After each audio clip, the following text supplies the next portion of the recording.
Msikilizaji, na hii ni sehemu ya mwisho bwana ya story yetu nzuri ya Zara, na sijajua kwa nini sajua watu wengi, anyway, sijajua hii sauti inayosemekana ni ya mhusika mkuu kwenye kila story, watu wakiisikia hata kama mhusika amekufa watamfufua. Guys, what's happened? Yani hata kama mhusika amekufa ila wakaisikia hii sauti watamfufua. Kuna mmoja kati ya watu walio comment kama wawili hivi, ngoja nisome japo wengi sana wamecomment. Kuna mmoja anaitwa Shamila Ayubu akasema huko anapoenda mbona kama kwa baba watoto wake, maana hiyo sauti niliyosikia ni ya mpenzi wake wa kwanza. Mwingine anaitwa Lubinza Lea akasema kwamba sauti ni ya Mevin kabisa, huenda aliokotwa sehemu akatibiwa na akarudi upya kabisa. Kwa nini amtakagi kuamini mtu amekufa? Anyway, tunasonga mbele msikilizaji, na baada ya Diki sasa kumchukua Zara na kumpeleka kwa rafiki yake ambaye huyu jamaa tunamfahamu kwa utambulisho wake anaitwa Jordan. Okay? Sasa binti kafika kule anashangaa, mbona Mevin huyu hapa? Binti akatetemeka kwa kumuona Mevin, baba wa watoto wake. Sasa baada ya kushangaa huku akita kwamba Mevin, huyo jamaa anayejiita Jordan akasema, who is Mevin? I'm Jordan. Hapo ndipo Zara akashtuka sana na akatuambia kwamba Mevin kumbe hajafa. Diki akamwambia Zara ya kwamba mama wawili unaongelea nini? Mama wawili alijikuta ameishiwa nguvu za miguu na akakaa mpaka chini. Sasa hapo msikilizaji ndipo tulipoishia, na ndipo hapa sasa tunaendelea na kuimaliza hii simulizi. Je, wote mliosema ni Mevin mpo sahihi? Tusonge mbele. Zara anaendelea kutuambia kwamba nikawa siamini, yani namuona Mevin huyu hapa, ila sasa sijaelewa ni kwamba kanisahau au hanikumbuki, yani sijielewi. Nikaanza na kujifinya sasa nihakikishe kweli sioti. Nikaona hapana sioti. Nikainuka nikamsogelea, nikataka kumshika sura, ila akawahi kuzuia mkono wangu. Akaniuliza, wewe dada vipi? Una shida gani? Mbona siku leo umechanganyikiwa ama? Nikasema no Mevin, ni mimi Zara. Ina maana unikumbuke. Mevin, mimi najua umeshakufa kumbe upo hai, please. Naomba niambie wewe ni Mevin Huyu kaka nikaona anajitoa kwenye mikono yangu, maana ni kama alikuwa ananishangaa. Ikabidi Diki sasa ingilie sasa, akanishika mikono akaniambia, mama wawili, kwani imekuaje? Nikasema Diki, ni Mevin, huyu ni mwanaume wangu, wallahi tena ninakwambia. Diki alibaki anashangaa tu. Basi yule kaka akasema kwamba sikia Diki, naona unaletea vichanda ni kwangu, simtaki mfanyakazi hapa. Kaniletea mfanyakazi mwenye akili timamu. Sasa nilibaki hata sielewi. Nikaona au namfananisha hapana, mbona kila kitu ni Mevin, ni yeye kabisa. Sura, sauti yake, sasa naambioje sio yeye mpaka Msikilizaji, nilichanganyikiwa. Nikatoka nje huko nalia. Yani hata sijielewi tena. Diki akanifuata haraka. Yani nilikuwa natoka nje ya gate kabisa huko nalia. Diki ndo akaniwahi sasa, akanishika mkono. Akaniambia, mawili, shida nini? Nikasema no. Yule mimi namjua. Yule ni Mevin. Diki akanambia, hapana bwana. Yule anaitwa Jordan. Nimesoma naye mimi. Tena shule ya msingi. Sekondari ndo sikusoma naye, lakini shule ya msingi mimi nimesoma naye. Advance yani sekondari sikusoma naye, lakini la advance nikaja kusoma naye pia. Na chukuru amesoma nje Ujerumani. Ana PhD ya business administration. Ni anamke pale. Yani unavyomuona pale yani kaoa. Sasa mimi nakushangaa wewe unavyosema kwamba ni Mevin. Hivi unajua utakosa kazi kwa ujinga wako. Hivi unaanzaje kufanisha watu tu mpaka unalia kabisa mawili? Please, mko serious basi. Basi mimi nikapoa kwanza. Nikasema, lakini mbona anafanana na babake Alvina? Yaani upo vile vile, siwezi kudanganya. Mwanaume leza naye wale watoto ndo anafanana, yani kila kitu na yule kaka. Diki akasema kwamba hapana bwana, huyu jamaa mimi namjua, ni mshikaji wangu tambo sana. Ana mke sasa na ana watoto wawili. Mkeo yupo nje tu na wanae. Sasa unanivuruga unavyoniambia kwamba yani au nikupeleke ukaone wazazi wake. Unajua jamaa kasha mind pale. Unaanza kumuita Mevin. Mevin wapi? Kwa hivyo kwanza uelewe kwamba duniani watu ni wawili mawili. Wewe utakuwa umemfanisha tu bwana. Hebu twende tukaongee naye usikose kazi bwana. Msikilizaji, kwa huo muda mimi machozi yalikuwa yanashuka tu. Diki akanambia okay, kazi imekushinda, tuondoke nikurudishe au tunarudi, maana mimi sasa nakuwa sikuelewi mawili. Hapo nikasema kwamba no, naitaka hii kazi.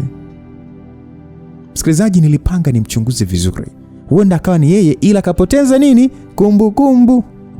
Basi Diki akanifuta machozi, akaanza kunielekeza kuwa itakuwa nimemfananisha tu au nimemwaza sana Melvin, ndio maana kamfananisha na watu.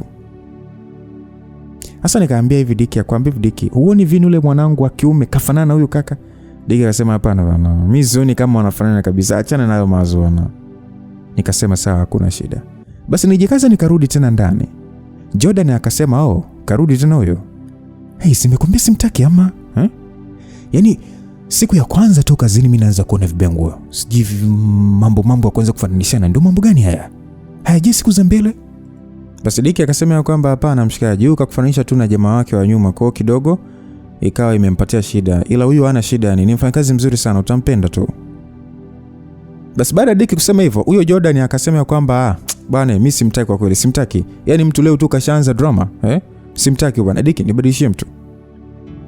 Basi msikilizaji, Jordan alivyosema hivyo nikaona jitetee mwenyewe. Akasema kaka samahani, nilikufananisha tu na mtu wangu wa karibu, naomba unisamehe sana jamani, ila kwa sasa nipo sawa na kazi inaweza vizuri tu, naomba unisamehe sana boss. Yaani halitajitokeza tena ile. Yule kaka kanaangalia kwa jicho kali sana. Jamani, anavyoniangalia kwa hilo jicho kali, ni Melvin mtupu. Yesu wangu, ni Melvin mtupu akianani kabisa. Mimi nakwambia haki ya Mungu, ni Melvin mtupu akiwa amekasirika. Mimi nitamsahau vipi mtu wangu huyu bwana? Akiwa amekasirika ni Melvin kabisa. Nyie mpaka nikachanganyikiwa. Hata kama ni kufanana gani huko? Mbona imezidi hii sasa? Ila nikajikaza, kisha akasema okay, unabaki kazini hapa ila hii drama isije ikajirudia tena. Nikasema sawa boss. Basi Diki akaniambia mimi nakuacha, wewe kuwa na amani mama wawili, sawa? Wewe fanya kazi zako, mshikaji ana shida, umesikia? Nikasema sawa. Basi Jordan akatoka na Diki kama kumsindikiza. Nikabaki ndani hata sijielewi. Yaani sikuwa sawa kabisa. Huyu kakani mpaka vidole ni Melvin. Na ndio vidole vya wanae. I say, nilijiwazisha mno. Lakini kama Diki kaniambia akasoma naye na anamjua mno, huenda kweli watu wakawa ni wawili. I don't know, si unajua tena maisha ya ndugu yangu. Basi baada ya muda, huyu kaka akaingia ndani sasa. Akakaa kwenye sofa, akaniambia mimi naitwa Jordan Sebastian Njile. Karibu sana. Nina mke na watoto wawili. Kwa sasa mke wangu yupo USA. Kwa naomba ushirikiano wako, please, spendi drama. Na issue yote niambie mapema, okay? Msikilizaji, yani huyo kaka jamani, yani anaongelesha mimi kama yani mimi ninavyomtazama na ninavyoongea ni Melvin mtupu. Sana kataa vipi? Mbona mpaka ongea yake huyu ni Melvin? Hivi kaka huyu na alijazia sana. Yani body yake ilizidi kuwa nzuri. Anavaa miwani ya macho, ananyoa style, wakati Melvin hakuwa ananyoa hivyo. Alafu kingine, huyu kweli anaonekana msomi, maana katika maneno yake mawili la tatu la Kiingereza nikaona hebu ngoja nijipe muda na nitulize wenge. Kama ni Melvin nitajua tu, na huyu kama ni Melvin basi kumbukumbu ana maana kama angekuwa yeye si angenijua tu bwana. Basi akaniuliza kwamba vipi watoto wako wako wapi? Maana niliambiwa na watoto wawili. Nikasema ndio bosi, na watoto wawili, ila nilipanga kutangulia mwenyewe, wao nitawafuata kesho kutwa, kwa hiyo hakuna shida. Akaniuliza uliomwachia watoto unamwamini? Nikasema ndio, ni aunti yao, wala ana shida. Akaniambia sawa, karibu. Basi akanionyesha chumba cha kulala, akanielekeza majukumu yangu yote ambayo natakiwa kufanya. Nikasema sawa. Yaani paka kutembea ni Melvin, acheni kabisa roho yangu na nume ni Melvin kabisa. Ile ukaka, ila kazidi kuwa mzuri jamani. Bonge moja ya tozi, anaonekana pesa ipo. Ila sasa nikaona itakuwa sio poa. Hasa usomi huu Melvin kaupata wapi sasa ndugu zangu? Na pesa zote zikapata wapi? Maana huyo kaka anaonekana ni ana pesa. Nikaona hebu ngoja nitulize mshono kwanza, maana kwa muda huo sasa akili ilikuwa nusu tu. Yaani hata sielewi huyu ni nani sasa, yani sielewi. Basi kwa hii siku ile kaka bwana akaniambia kwamba nisipike. Akaagiza chakula, akanipatia cha kwangu. Ni akala cha kwake. Akaenda kulala. Na mimi sasa nikala kidogo tu. Yaani sijui ndo stress ndugu zangu. Nikaingia chumbani, ila sikuwa sawa yenyewe hata kidogo. Nikampigia simu Damanda, nikaanza kumuelezea, nikaongea naye mengi. Akaniambia, unajua Zara, kuna siku nimemwona mtu maeneo ya Tabora mjini kama Mevin, ila sasa nilipotaka kumwangaikia vizuri, akawa kashaingia kwenye gari na kasepa. Ila sikia Zara, mchunguze huyo sawa, asije kuwa ni yeye. Nikasema sawa dada, nitakupatia majibu. Ila akafanana naye sana, yani kila kitu, ila tu anikumbuki dada, hadi sauti ni yeye. Basi Damanda kaniuliza kwamba hebu naomba utulie, kuwa na amani. Si umehakikisha ni yeye? Yani wasiwasi wako unakuambia ni yeye? Nikajibu ndio dada. Damanda kaniuliza tena, si mpo nyumba moja? Nikasema ndio dada. Akasema basi wewe nenda naye taratibu tu. Nikasema sawa dada. Basi mwenzenu siku nikalala. Mawazo na akili zote zilikuwa zinawaza nani? Shemeji yenu. Yani mpaka asubuhi kuna kucha mimi hata sijalala. Ila nikaamka mapema, nikafanya usafi kote. Yani nyumba ni nzuri, ina furniture za bei, acheni kabisa. Nikiwa namalizia usafi sebleni, ndio namuona Jordan anatoka chumbani kwake. Nikavaa vizuri, yani kama anaingia ofisini. Basi nikajikaza nikamsalimia. Akaniitikia, akanambia, hey, mimi nasepa kwa yule usitakunywa chai, nimechelewa sana kazini. Naomba ufuate ratiba ya kupika chakula cha jioni, sawa maana lunch sidhani kama nitakuja kula. Alafu naomba usingie chumbani kwangu, usafi nitafanya mwenyewe. Nikasema sawa, kuna shida. Akanambia ukimaliza kazi usiache kufuata watoto. Sio sawa wewe kuwa hapa alafu watoto wawe huko mbali huko. Nikamjibu sawa bosi. Basi Jordan huyo akaondoka zake. Nilibaki natazama jamani ule mwendo wake. Ni Mevin kabisa, Mungu wangu. Ni yeye. Ni yeye. Yani sasa mimi mwenyewe nachanganyikiwa, niacheni mjukuu wenu. Yani unajua ile kaondoka tu. Mimi wala hata kwanza sikusubiri. Nikakimbia chumbani kwa kwanza. Kwa nini ananiambia nisingie chumbani kwake? Yani why? When? Which? How? Kwa nini nisingie chumbani kwake? Nikaingia chumbani kwake. Nikafungua mlango nikaingia. Wow, ana chumba kizuri. Kinavutia na ni msafi. Yana anaondoka kazini la kashatandika. Sasa kuna mashoga zangu mimi hapa wakishaamka tu wao kitanda kichafu, ila wakute sasa status wanavonga. Ila huyu mwanaume jamani anaondoka kazini kitanda kashatandika.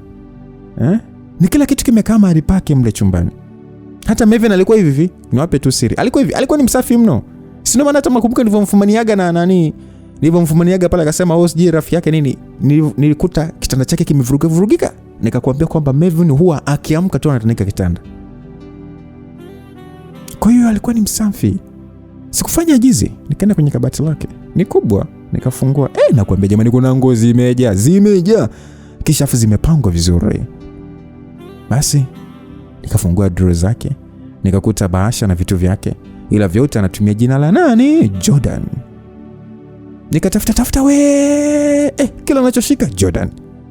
Na kweli nikakuta mpaka cheti chake cha chuo. Kwa ile jina ni Jordan. Na akasoma USA. Yani nilichoka, shoga yetu nilichoka mpaka nikakaa kitandani kwake na waza, nafanyaje? Nikaona asa kama huyu alifika mpaka chuo, hawezi kuwa Mevin bwana. Mevin na masuala shule wapi na wapi ndugu zangu ni. Nikaona itakuwa nafananisha tu hapa ili ni wengi ili la kutokuwa na hela. Ila ndo nafanya kila kitu jamani. Yani mpaka ninachanganyikiwa unajua. Ila nikaona haya bwana. Ngoja nikamrudishia tu vitu vyake pale vizuri, nikatoka kuendelea na majukumu yangu. Ila sikuenda kufuata watoto. Bado sikuwa hata sawa kabisa yani. Nikajilalia zangu tu. Basi jioni sana Jordan ndo akarudi. Hapo nishapika na nilipika chakula cha hiyo siku. Maana jikoni kulikuwa na ratiba ya vitu vyote. Na alafu mpaka vitu ambavyo Mevin alikuwa ananiambia havipendi pale nikavikuta kwenye ratiba ya chakula. Sasa hapo niliamini kidogo kuwa huenda kweli usio nani sio Mevin. Basi jioni hiyo sasa alivyorudi akanisalimia. Yani ni mkavu. Na hata Mevin alikuwa kwanza Mevin of course hakuwa hivi ni mtu fulani ambaye anata sijata nikuelezeje. Ila akanisalimia ni mkavu sana. Mimi nikamjibu. Akauliza kwamba vipi? Umeifuata wanao? Akasema hapana, mambo yalikuwa tu mengi, nitawafuata tu. Akasema so unamani wewe yani upo huku na wanao hapo kule. Kwani shida nini? Mimi si nimekuruhusu ukae na wanao hapa. Akasema nitafuata kesho bosi. Basi aliniangalia jicho kali, ni kama vile wale watoto, yani yeye ndo kawazaa. Na moja kwa moja akaingia ndani kwake. Basi mimi nikaenda kumtengea chakula kabisa, na baada ya dakika 30 ndo akatoka, na muona kavimba. Ni kama Mevin akikasirika. Basi akanifuata akaniuliza, wewe chumbani kwangu unaenda kufuata nini? Nikasema nani mimi? Akaniambia ni mjinga nini? Kwani mimi naongea na nani hapa? Unafuata nini kwenye chumba ninacholala na mke wangu? Akasema samani mimi mbona sijaingia ndani kwako? Akaambia wewe, hivi unajua nimeweka CCTV kamera chumbani kwangu? Unakataa nini? Wakati ni wewe? Nilibaki kimya msikilizaji. Akaniambia sasa sikia. Nilishakwambia kuwa mimi sio huyo unayenifananisha. Au unashindwa kazi dada? Nilibaki kimya tu msikilizaji, naona aibu. Akaniambia kwamba ni mara ya pili hii tunakosana. Mara ya tatu kazi itakuwa imekushinda. Keep it in mind. Basi jamaa alivyosema hivyo nikabaki kimya tu. Akaenda dining sasa. Basi mimi nikaenda kumtengea, ila ndo kakasirika, hata kuniangalia hataki. Mimi nikamwekea chakula akala zake. Hata anavokula ni tofauti na Mevin. Yaani wanakula taratibu sana. Wewe Mevin kwenye msosi alikuwa arembe. Mevin kwenye kula hana aibu Mevin. Huyu utozi ni kama umemzidia sana. Basi aliposhiba akanyanyuka, akaingia ndani kwake. Hapo hakutoka tena. Paka na mimi sasa nikala, nikaingia chumbani kwangu pumzika. Na kesho yake niliona tu niwafuate wanangu. Maana tayari Pamela alinipigia kuniambia kwamba Vini kashaanza kulia. Ananiulizia mno. Of course msikilizaji, namjua Vini, ndo wa kiume, ila kukaza ni hawezi. Ni sio kama jambazi langu hapa. Kwa hiyo ikabidi tu nikawachukue sasa tuje kuanza maisha ya kufanya kazi. Na mdao sasa nilikuwa nafikiria ili jambazi langu hili Alvina hili sijita kwaje, lakini anyway tutapambana nalo hivyo hivyo. Basi hiyo siku ya kwanza nimewaleta tu. Vina skaanza visa. Hili ni kitundu. Mara karuka hapa mara sijipale nikaona we. Nitafukuzwa mie kazi. Yaani Jordan aje akute mtoto, yaani mtoto mwenyewe ndo kama hivi. Sintakosa kazi mie. Basi nikawa nakatuliza, na usiku sana ndo Jordan anarudi, anakuta wanangu pale. Vina sasa ile kamuona Jordan, kamfuata kaenda kumwao. Vina ni anakiherehere, anakisabengo huyo. Jordan mwenyewe alishangaa, ikabidi sasa amuao tu. Baada ya kumwao pale, shoga yenu kiherere, paka ashajua yani mtu ni anko, ni babu, ni nani. Kakashika wanko, nyanya, yani mtu hamjui wala hajamzoea tayari mishobo. Yani kana shobo kaka. Shikamoo anko nimemtambulisha lini huyu mtoto. Basi ukaka wala hatakuwa na shida. Akaenda ukanaye, kisha akampakata kabisa, kisha akaitikia salamu zake. Akamuuliza jina. Mwanangu akataja, nakwambia kama kawaida yake. Akamtambulisha na kaka yake na mama yake na baba yake yupo Tabora. Alafu sasa baba yake yeye huwa anamaanisha Marco. Huwa anamaanisha Marco. Ukimuuliza jina anatambulisha familia nzima. Ili sijui usiendelee na maswali yako sijui. Basi bwana, Jordan akamuita na Vini akaenda akampakata, akamwambia nisalimie. Kweli Vini naye akamsalimia na akawakaribisha tu. Wala atakuwa na shida kwa watoto, ila aliniambia tu nijitahidi kubalance kazi zangu na familia yangu. Nikasema sawa. Basi hapo ndo nikaanza kuishi na wanangu sasa. Nilikuwa na wachunga mno. Kuhusiana vitu vya watu, nilikuwa na wachunga sana. Maana wakiharibu hapa mimi hela ya kulipa sina.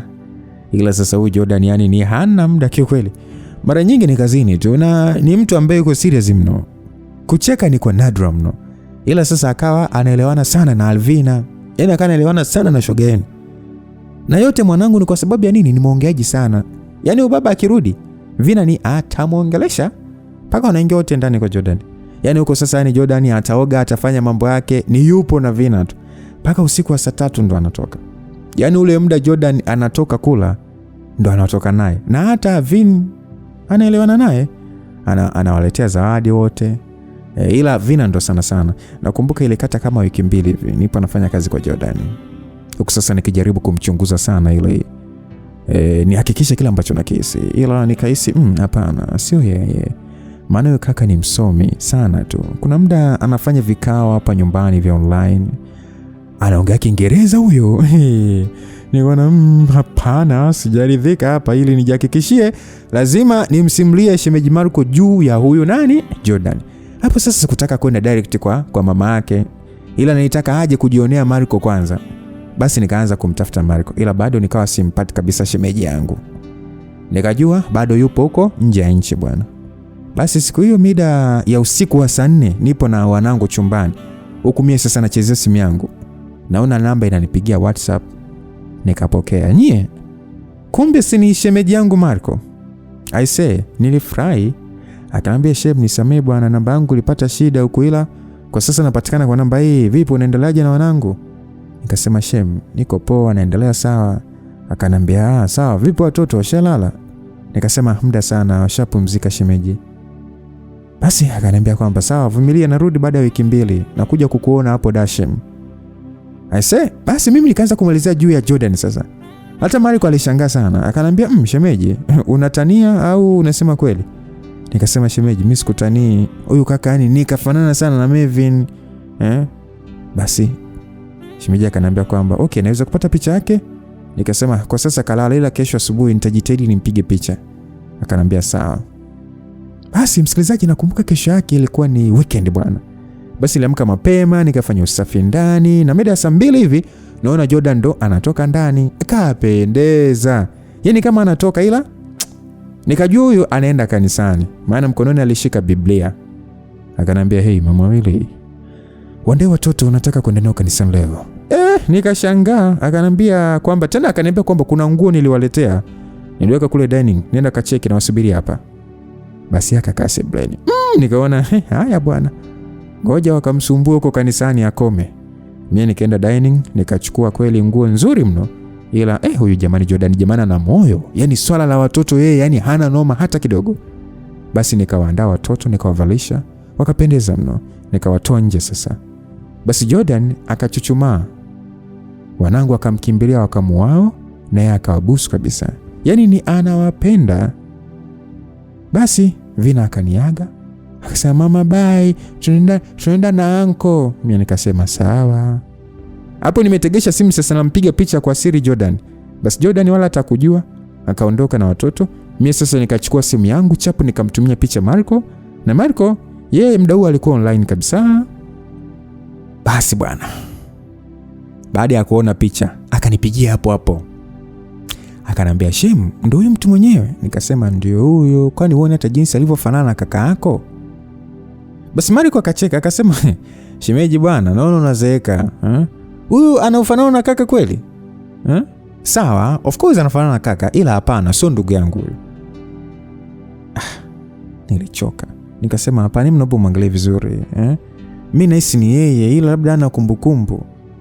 Marco akasema kwamba yani Mawili, ngoja nikwambie kitu kimoja. Yaani of course huyu kafanana. Yaani kweli hapa namuona kweli kafanana sana na kaka yangu, ila huyu sio ndugu yangu. Marco akaniambia hivyo. Nikamwambia, "Lakini mimi hapa nimekuwa naye. Na nani namuona kabisa kama ni yeye." Akasema kwamba sasa wewe umekuwa naye kwa hizo siku 2 tu. Mimi nimeishi naye kabisa. Usisahau hilo. Na ndio maana nakueleza huyu sio kaka yangu. Marco alisema hivyo, nikabaki nimechoka. Shemeji alivyoniambia kwa sio kaka yake, basi hapo ndo akanikata kabisa maini. Nikaona huenda kweli bwana, labda mimi najichanganya tu. Nikaona ngoja nitolie zangu. Basi nikakaa mpaka mchana. Naona message imeingia kwenye simu yangu. Imeandikwa kwamba ukipika mchana na usiku usituhesabie, na watoa watoto out. Tukitoka kanisani tunaenda out mara moja. Nikashangaa huyu baba akapata wapi namba yangu? Maana mimi kwanza nishajua ni Jordan, of course, kwa sababu si ndio ana watoto wangu na ndio ameenda kanisani. Sasa nani mwingine? Ni Jordan. Ila nikaisi huenda labda Diki kampatia. Nikamjibu sawa boss. Hapo nikaona leo wanangu ataenjoy sana, maana ndio mambo yao wanayoyapenda hayo. Basi mimi nikatulia zangu. Mchana nilipika na nilikula mwenyewe, nikajilalia tu, na usiku nikala mwenyewe. Nikakaa tu sebleni kwa subiri mpaka saa 4 ndo naona wanaingia. Nasikia tu gari hapo inaingia ndani. Na baada ya muda wakashuka wakaja ndani. Sasa watoto ni wamependeza. Kwanza wamebadilishwa nguo. Vini kanyoa vizuri. Alafu sasa shoga yenu sasa nikasukwa nywele za uzi zimebanwa vizuri, kawekwa na urembo. Yaani naona aliwapeleka na saluni kabisa. Mimi mwenyewe nakumbuka shoga yenu nilimsuka vinywele vya mnyosho tu. Yaani ni wamewaka mpaka nikafurahi. Basi Vina sasa ni anaringa na nywele zake sasa mpaka nikaa nacheka. Eti anazishika, anaziweka vizuri na kuambia. Nikajikuta mpaka nataka kucheka. Basi nikasalimiana na Jordan pale. Kisha sasa akaniambia waogeshe watoto wapumzike, wamechoka sana maana tumezurura mno. Nikasema sawa. Basi kweli nikaenda kuwaogesha, nauliza wamekula nini? Wananisimulia wamekula vitu vingi. Wakaanza kuniambia sasa wao sijui alienda bichi, walivyotoka kanisani sijui wamekula kuku, wamekula ice cream, wamebembea, wameenda saluni. Yani waliniambia mambo kibao. Nikabaki nacheka tu. Basi nikawabadilishia nguo, wavalisha zile za kulalia, wakawa sasa wanacheza tu pale kitandani. Hapo sasa ni hawakuchukua muda, wako wamesha sinzia zao huko. Basi bwana, maisha kando anaenda huku namchunguza sana ukaka. Ila mimi sikuwa napata chochote. Ila sasa ni anawapenda sana wanangu. Anawaletea nguo. Kila Ijumaa anarudi saa 7 mchana anakula, anamchukua Vin, anaenda naye gym. Jumapili anawachukua anaenda nao kanisani. Hapo sasa anarudi nao siku. Yaani mpaka wanangu wakimuona kapumzika nyumbani wanamdandia dandia. Yaani hata hamuogopi kabisa. Ila mie wala hata sikuwa na story naye kabisa. Huyu baba hapana. Nakumbuka siku hiyo bwana ilikuwa ni mchana. Nilikuwa napika. Wanangu wako busy sebuleni wanaangalia TV. Tena sasa waliomba niwawekee katuni. Basi nikiwa busy napika, nisikia kitu kimelia pa. Yaani kama kishindo kikubwa hivi. Mpaka nikaogopa. Haraka nikatoka sebuleni. Nye nakuta TV imeweka alama za kupasuka na imeonyesha weusi tu. I say. Nikauliza, "Hey, ni nini kimetokea?" Vina akasema, "Ni Vina mama, amerusha mpira." I say nilichukia, nikamkamata nikampiga mangumi mawili. Nimpiga mingumi miwili ya maana, akaa analia pale. Nikamuuliza, "Mchenzi nini? Hivi kuna unataka kuniharibia kazi? Wewe mtoto, mimi na pesa kulipia TV?" Basi akabaki tu, "Mama nisamee." Jamani yeye mtoto, jamani huyo mtoto. Kama kuna mtu anamtaka aniandike kwenye comment namletea. Wewe unataka kuletea majanga? Yaani unajua nilisimama naangalia TV mpaka unajua kuna TV zingine ukizivunja unabaki unatetemeka. TV ile kubwa hivi ndugu zangu. Inakaribia kujaa ukutani. Huyu mtoto kapasua. Mpaka nikana natetemeka. Yaani sielewi. Nakuja kumueleza nini sasa yule baba? Na alivyo hana muda na mimi, na mwanzaje kumuelezea mimi? Sasa mdogo nawaza na mdogo nasikia gari inaingia. Nikajua ni yeye. Nikazima ile TV haraka ili sasa asione kwanza. Nijipange cha kumwambia. Basi hapo nikamwambia Vina kwamba nyamaza, nyamaza. Nyamaza sasa hivi nikikuona, nyamaza. Hakuna kuonekana kama unalia. Takuvunja sasa hivi na kuambia mshenzi mkubwa wewe. Kelele. Kweli bwana. Kakanyamaza kimya. Ila kunyamaza kwake ilikuwa ni ile ya kugumia. Maana sana najua nitampiga kweli. Basi baada ya sekunde kadhaa Jordan akaingia sasa. Akiwa kabeba begi lake la mgongoni. Basi ile kaingia tu ndani. Vina eti anamkimbilia huko sasa analia kwangu. Hivi unamuelewa mtoto? Basi Jordan akamnyanyua akamuuliza, "Hey, nini shida mama? Mbona unalia hivi? Mama amekupiga? Kuna shida gani?" Haya. Kaka yenu asimwage mchele kwenye bata wengi. Vina akamwambia eti mama kamchapa kisa kapasua TV. Nilistuka. Hivi nikaanza lini umbea huyu naye? Mbona nilikuwa ni mtoto naye muaminia kuliko watoto wote duniani, nilimkata jicho. Jordan akaniangalia mimi. Akaniuliza, "Nini kimetokea?" Sasa nikabaki sina hata maneno, kwanza hata maneno hakunitoka. Akaniangalia tu, akamchukua na Vin, akaingia nao chumbani. Wakakaa sana huko, kisha sasa ndo akatoka. Jordan akaniambia, "Watoto wamekula?" Akasema, "Hapana bado." Akaniambia, "Okay, kawaandalie chakula wale, kisha njoo hapa." Nikasema sawa. Nikajua hapa nakuja kujibu mashtaka. Yaani nitaonekana mzembe mno, Mungu wangu. Alafu sasa tarehe sasa ndo ziko zile tarehe zenyewe za mshahara. Just imagine sasa umebaki kama siku 3 tu hivi mpunga wako uingie bwana. Alafu kinatokea kitu nukusi gani jamani? Nikaona hapa naweza nikakata hata mshahara wangu walai. Basi kweli nikaenda kuwatengea watoto chakula pale. Hapo Vina nikaninunia. Ni afu mtoto ni ana kisirani. Nikakiangalia tu. Nikakisonya. Nikamwambia, "Wewe, haya kuleni." Alafu hivi umbea umeanza lini mtoto? Umeanza lini kuwa mbea wewe? Niliuliza.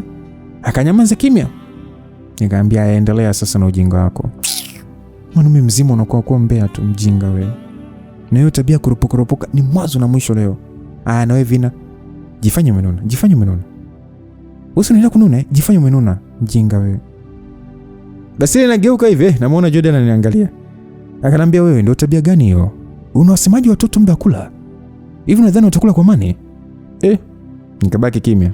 Akanambia ni tabia mbaya. Mtoto hata akikosea hasemwi muda wa kula hata siku na moja. Elewa hilo. Nikasema sawa, nimeelewa. Akanambia njoo kusebleni. Nataka kuongea na wewe. Nikajua kumekucha. Basi nikamfuata mpaka sebleni. Nikakaa kwenye sofa, yeye akaenda kuwasha TV yake. Kwanza hakuna kitu, yani ni mstari umepita na weusi tu. Akanambia ni Vina kavunja, si ndio? Nikasema ndio, ila ni bahati mbaya tu, alikuwa anacheza tu na ameomba msamaha pia. Yani nikaanza kumtetea mwanangu sasa. Nikaona Jordan anatabasamu. Akaniuliza, mbona sasa umempiga kama kaomba na msamaha?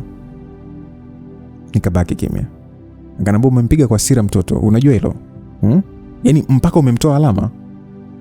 Sikini nikwambie kitu mama wawili. Hivi ni vitu vya kunulika tu. Sawa. Vipi ukimpatia ukilema mtoto?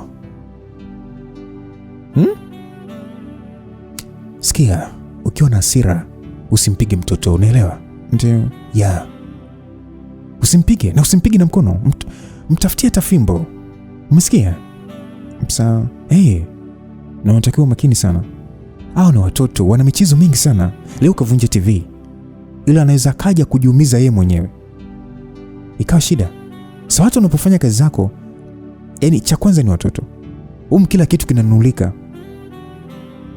Umesikia? Haya, vipi mtoto? Nikikupatia pala kimoja ukanichukulia mtoto, utaenda kuniletea mtoto? Msikilizaji, huyu Jordan mbona anajali sana jamani wanangu? Nilibaki kusema tu sawa, nimeelewa, sawa samani. Akanambia, alafu usiwe muda wote unampiga mtoto. Akikosea kidogo tu unampiga. Mama wawili, mkono wako ni mwepesi sana wewe. Sio sawa kabisa. Mueleweshe mtoto kwa kuongea naye. Msikilizaji, baki na muangalia tu. Hivi anamjua Vina vizuri huyu. Mtoto anamuuliza jina lake na anatambulisha uko mzima. Yani niongee na Vina hivi tu bila kumpiga, nitatoboa kweli mimi? Bora hata Vini. Vini ni muelewa. Basi mimi nikasema tu sawa, nimekuelewa. Akanambia sawa. Basi akatoa pesa 300 akanipatia, akanambia kwamba hii ni mshahara wako, na nyingine unaweza kufanya mambo yako. Nikasema sawa, asante sana boss. Msikilizaji, mimi nikajua labda hata nikata mshahara, ila akanipatia na kuniongezea. Jamani, nipate wapi bosi huyu kama huyu ambaye nikikosea na nilipa hela? Basi nikaa na hesabu pale pesa zangu mpaka nikaona yes, hapa sasa ngoja nimtumie hata na Damanda, na nyingine sasa nimtumie Pamela aweke amtaji, maana yeye anaweka na mie naweka. Kwa hiyo inabidi tuweke ili tutimize lile lengo letu. At least tu hata na 400,000 ndio tuanze kazi. Nyingine hata nikanunua hata na videla kidogo. Jamani, niende hata nikatengeneza hata nywele, maana nimejitupa. Basi nikiwa pale akaja Vini sasa. Nikamuuliza, umeshamaliza kula baba? Akanambia ndio. Basi Vini bwana aliomba msamaha, akasema kwamba mama nisamee, sirudi kumwambia anko kwa Vina akavunja TV. Nikasema haya mwanangu, ameisha. Huyo cha ujeuri kwani hata alikuja. Shoganu nadhani kimoyomoyo alikuwa anasema kwamba utajijua mwenyewe. Hakuja mtoto jeuri. Hakuja, ni kanuna. Kaka huko dining. Yeye amekosea, ila wewe ndio utamuomba msamaha. Basi mimi ndio nikamfuata. Nitafanyaje sasa? Ni mtoto wangu. Nikamfuata. Nikamkuta katulia kama sio yeye. Kalivoniona sasa. Akageukia pembeni. Yule mtoto. Mimi nikamsogelea. Nikamwambia, unambilia nani mdomo? Unambilia nani mdomo? Basi haraka kaniangalia vizuri. Nikamnyonyoa kisha nikamsimamisha. Nikaanza kumwangalia kwanza, maana nimeambiwa mpaka nimemtoa alama, na kweli nilimkuta na alama ilikuwa mgongoni. Ni kama akavilia damu hivi. Nikajua nimempa konde lisilo la umri wake. Nikamshika nikamuuliza, vipi? Kunauma sana? Akaniambia ndio kunauma mama. Nikasema basi mwanangu nisamee, hata sitakupiga tena, umesikia? Ila nawe basi acha kunisumbua na utundo wako mwanangu, umesikia? Akaniambia ndio mama. Nikasema haya, sema nisamee mama. Akaniambia nisamee mama. Basi nikajichekesha pale, nikajichekesha kumpotezesha kuwa nilimpiga, ne akapotezea tu. Basi tukamalizana na wanangu, tukasa tunaongeleshana fresh. Alienda kumuomba msamaha hapa nani? Mimi mwenyewe. Wewe, huyu shoga huyu, kichwa kingine. Baada ya muda sasa naona kuna gari inaingia bwana. Alafu Jordan akatoka chumbani kwake. Nyie, alikuwa nikaagiza TV mpya, kubwa kama ile. Pesa inaongea bwana. Basi akawakaribisha hawa watu, wakatoa kwanza ile TV ya zamani, kisha akaingiziwa mpya. Sasa mpya ikafungwa vizuri. Nilibaki kimya jamani. Nikaona kalipia kila kitu, kisha wale sasa washikaji walioleta TV wakaondoka. Basi Vina ndo akanashangilia sasa, TV, yani sonjele. Basi Jordan akaambia kwamba njoo hapa. Akaenda akamuita na Vina. Akamwambia kwamba sasa simeona nimetoa ile, simeona hii mkivunja na kuja kuwapiga mimi mwenyewe, sio mama tena, mmesikia? Na mkitaka kucheza mpira mnacheza nje, mmesikia watoto wazuri Akasema sawa anko. Akasema alafu kesho kutwa mnaenda shule. Alivyosema hivyo nikabaki kushangaa. Akaniambia hey mama wile, hawa kesho kutwa wanaanza shule. Nikasema sawa. Nibaki na shangaa mno. Huyu Jordan ana moyo gani? Nikawa nawaza au ni Mevin huyu, unanajua kama hawa ni wanae jamani.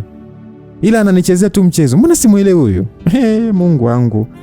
Nikabaki kimya tu. Basi nikawa nawaza tu hiyo shule wanaopelekwa ni kwamba ni mimi ndo nakatwa mshahara wangu au vipi? Yaani nikashindwa hata kumuuliza. Basi Jordan akaniambia anahisi njaa. Nikamtengea chakula pale. Baada ya kumtengea chakula akaja na Vina pale wakakaa kabisa. Basi nikaambia Vina kwamba twende ukalale. Naona Vina hataki hata kuondoka. Nikamwangalia huyu mtoto yani ni kama anataka kulia. Wakati katoka kula muda si mrefu. Nikaambia Vina, hebu twende basi ukalale. Sasa Vina akana anitingishia bega ya kwamba hataki. Mimi mwenzenu ndo maana nampiga huyu mtoto huyu. Ana mambo ajabu sana. Sasa Jordan akamuuliza Vina ya kwamba Vina hujashiba mama? Mwanangu akajibu ndio. Nikamwambia wewe umekula na umeacha mpaka chakula wewe? Kwamba hujashiba? Jordan akasema kwamba maneno ya nini bwana, mtoto sikasema hajashiba. Chakula sikipo bwana, mwekee. Kimoyoni nikasema namwekea ila namsubiria. Yaani ili alipiti hivi namsubiri. Tamchamba kama mtu mzima. Basi mimi nikatenga chakula vizuri, nikampakulia na Vina pale, nikamtilia kaupawa kamoja tu maana najua hana njaa huyu. Jordan akamuuliza Vina kwamba vipi mama kuongezea chakula? Shogeni alikataa kwani? Akaitikia ndio. Yaani kama mtoto wa bosi vile. Basi mimi nikamwekea, ila nikasema nitamkomesha. Yaani nitamfinya huyu mapaja yake, ngoja atakuja kulala chumbani tu. Basi nikawaacha sasa wanakula, mimi nikatoka, nikakaa sebleni. Basi huko dining nasikia tu story tu. Paka Jordan anacheka kabisa. Yaani nikaona hapa damu zimeendana hapa. Basi nikaenda mpaka kuchungulia. Nakuta Vina anakula nyama. Anaitia kabisa mdomoni. Alafu anarudisha kwenye bakuli la mboga la Jordan. Na Jordan anakula kabisa. Yaani haoni hata shida wala kinyaa. Na Vina anakula vibaya mno. Na kila nikimchapa haachi, sijui yani anasawa hata mimi sielewi. Jamani, huyu mtoto. Basi wakala walipomaliza sasa, mimi nikaenda kutoa vyombo. Nikamwambia haya, Vina tukalale sasa. Akanambia mimi naenda kulala na anko. Nikashangaa, nikamuuliza wewe, hivi una shida gani wewe? Tengeli ni ukalala na huyo anko. Nitakupiga wewe. Jordan akasema, kwani uniamini ama? Au unahisi yani nitafanya kitu kibaya mwanao? Nikasema hapana bosi, ila huyu ni msumbufu, atakusumbua sana usiku, yani usiku utalala vizuri, nakuomba sana. Jordan akanambia no, hawezi kunisumbua. Wewe muache nikalale naye. Kuna muda ni vyema hata kufanya kile mtoto anataka kwa sababu inampatia furaha sana. Nikasema sawa. Basi akanambia alafu hakikisha mtoto anashiba. Mtoto aliyeshiba hali kama hivi. Msikilizaji, hapo Vina kile chakula ambacho nilikuwa nimemwekea kamaliza chote. Mtoto ana sifa huyo. Nikabaki kimya.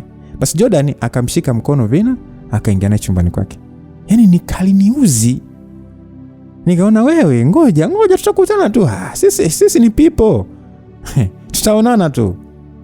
Na mimi nikaka kila kitu fresh, nikaenda kulala na mwanangu Vini. Basi sijazoea, yani naona ni kabisa ni kama kuna kitu kimepelea hivi, maana nishazoea yani kwa kumbatia wanangu wote. Leo yupo mmoja. Vina jamani.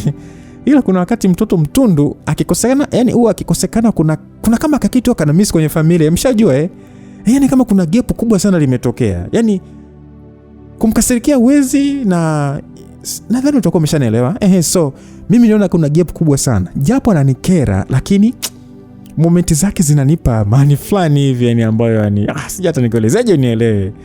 Anajua kuninyosha, yani anajua kuninyosha mie. Basi nikalala na Vini tu mpaka asubuhi. Nikawahi kuamka, nikamwacha Vini kapumzika. Mimi nikaanza usafi ndani.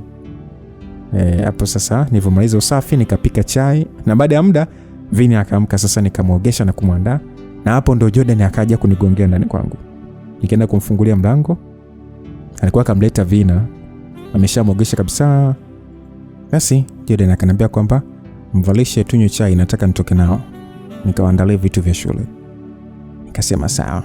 Akaniambia sasa ole wako umseme au mpige Vina.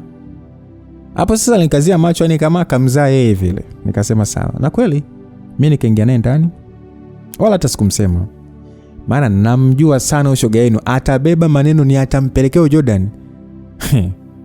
Wala hata kwanza hata sikumuuliza kalalaje.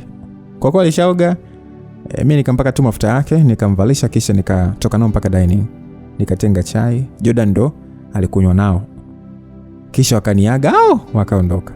Nikabaki na waza tu. Yani hata sielewi jamani, kukuajali hivi wanangu jamani, kweli huyu mke wake rudi atakubali kweli? Maana anawapenda mno wanangu. Nikupita kawaida. Yani anaona kama wanaye kabisa. Nikaona acha nitajua mbele kwa mbele huko. Basi nikamaliza pale kila kitu, nikajiandaa na mie, nikaenda saluni kusuka kwanza, maana nywele zilifumuka ni kama cheese yani. Nikaja mpaka maeneo ya Mfungira ndo nikapata saluni. Basi hapo ndo nikaosha na nikasuka rasta za kama 30,000 tu. Si unajua tena mafoleni nini, nikachelewa. Alafu sasa nilisuka nywele ndogo ndogo. So nilifika pale by saa 5 asubuhi, nikatoka saa 12 jioni. Nilipomaliza kusuka ndo mdogo nikaelekea home. Basi ile naingia ndani, nakuta Jordan na watoto washarudi. Ila naona Jordan kavimba mno. Nikajistukia maana hata sijapika. Jordan akaniuliza umetoka wapi? Huyu naye kwani haoni nywele ama? Nikasema nilienda kusuka mara moja samani. Akaniambia kwa kusuka ni masaa 5. Unasuka nini? Yaani kitu gani cha kinachokufanya ukae muda wote kusuka tu? Sasa unarudi hata hujapika. Watoto wako wanakula nini? Nikasema samani bosi, nilidhani mtakula huko kama siku zote. Jordan akaanza kunifokea. Eti huu ni upumbavu. Yaani mimi natoka na unatoka, si ndio? Yaani kwamba una maana gani? Kwa hiyo mimi nikitoka sasa hivi na unakuwa unatoka. Kwamba unasuka? Yaani msuko gani wa kwenda kusuka? Yaani kuna kitu gani cha kukufanya ukakae huko masaa 5 unasuka? Kwanza hata sielewi hata ulichosuka. Ni marufuku kwenda nje na kukaa kwa muda mrefu. Umeenda saluni ulimwaga nani? Unadharau sana, si ndio? Msikilizaji, yani jamaa alinifokea mpaka nishangaa, yametokea wapi haya? Si ni kusuka tu au nimemkosea lingine? Kikweli nijisikia vibaya sana. Alafu sasa ananigombeza mbele ya watoto. Nikabaki kimya, nimeinamisha sura tu. Akaniambia nakupatia dakika 5, kapike, watoto wana njaa, mjinga wewe. Basi nikainuka mnyonge sana, yani nijisikia vibaya. Yani jana tu mwenyewe kanipatia pesa nifanye mambo mengine, lakini nimeenda kufanya mambo mengine ikiwa ni pamoja na kusuka, eti imekuwa shida. Kweli jamani, basi mimi wala hata sikubisha. Si ndio utumwa niliouchagua.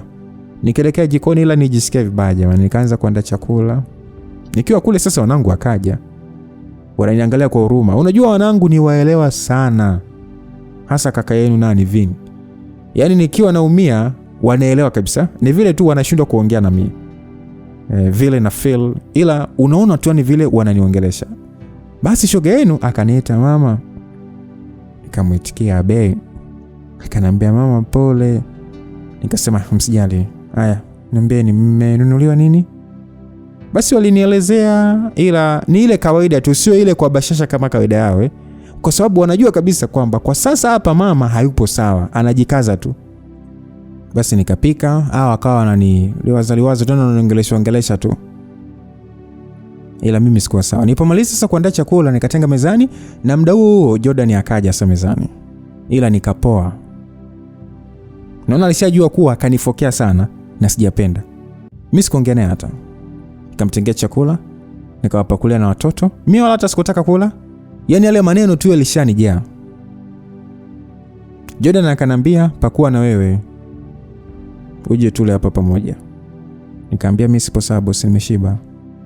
Basi nikaondoka zangu. Nikamwacha kama anataka kuniongelesha ila sikumpa hiyo nafasi tena. Basi nikaingia chumbani. Ndio nakuta vitu ambavyo kawanunulia watoto. Nikaangalia ni kuna uniform za shule. Naona kuna truck nzuri tu za michezo, viatu na mabegi, yani mpaka chupa za maji, container nzuri za kuhifadhia chakula. Yani ni vitu vingi, nikaviweka vizuri kisha nikaingia kuoga. Basi nilipotoka kuoga ndio nikashika simu, nakuta Jordan nikanitumia message. Kaandika kwamba sorry. Yani hivyo tu, hakuna maelezo. Mimi wala hata sikumjibu.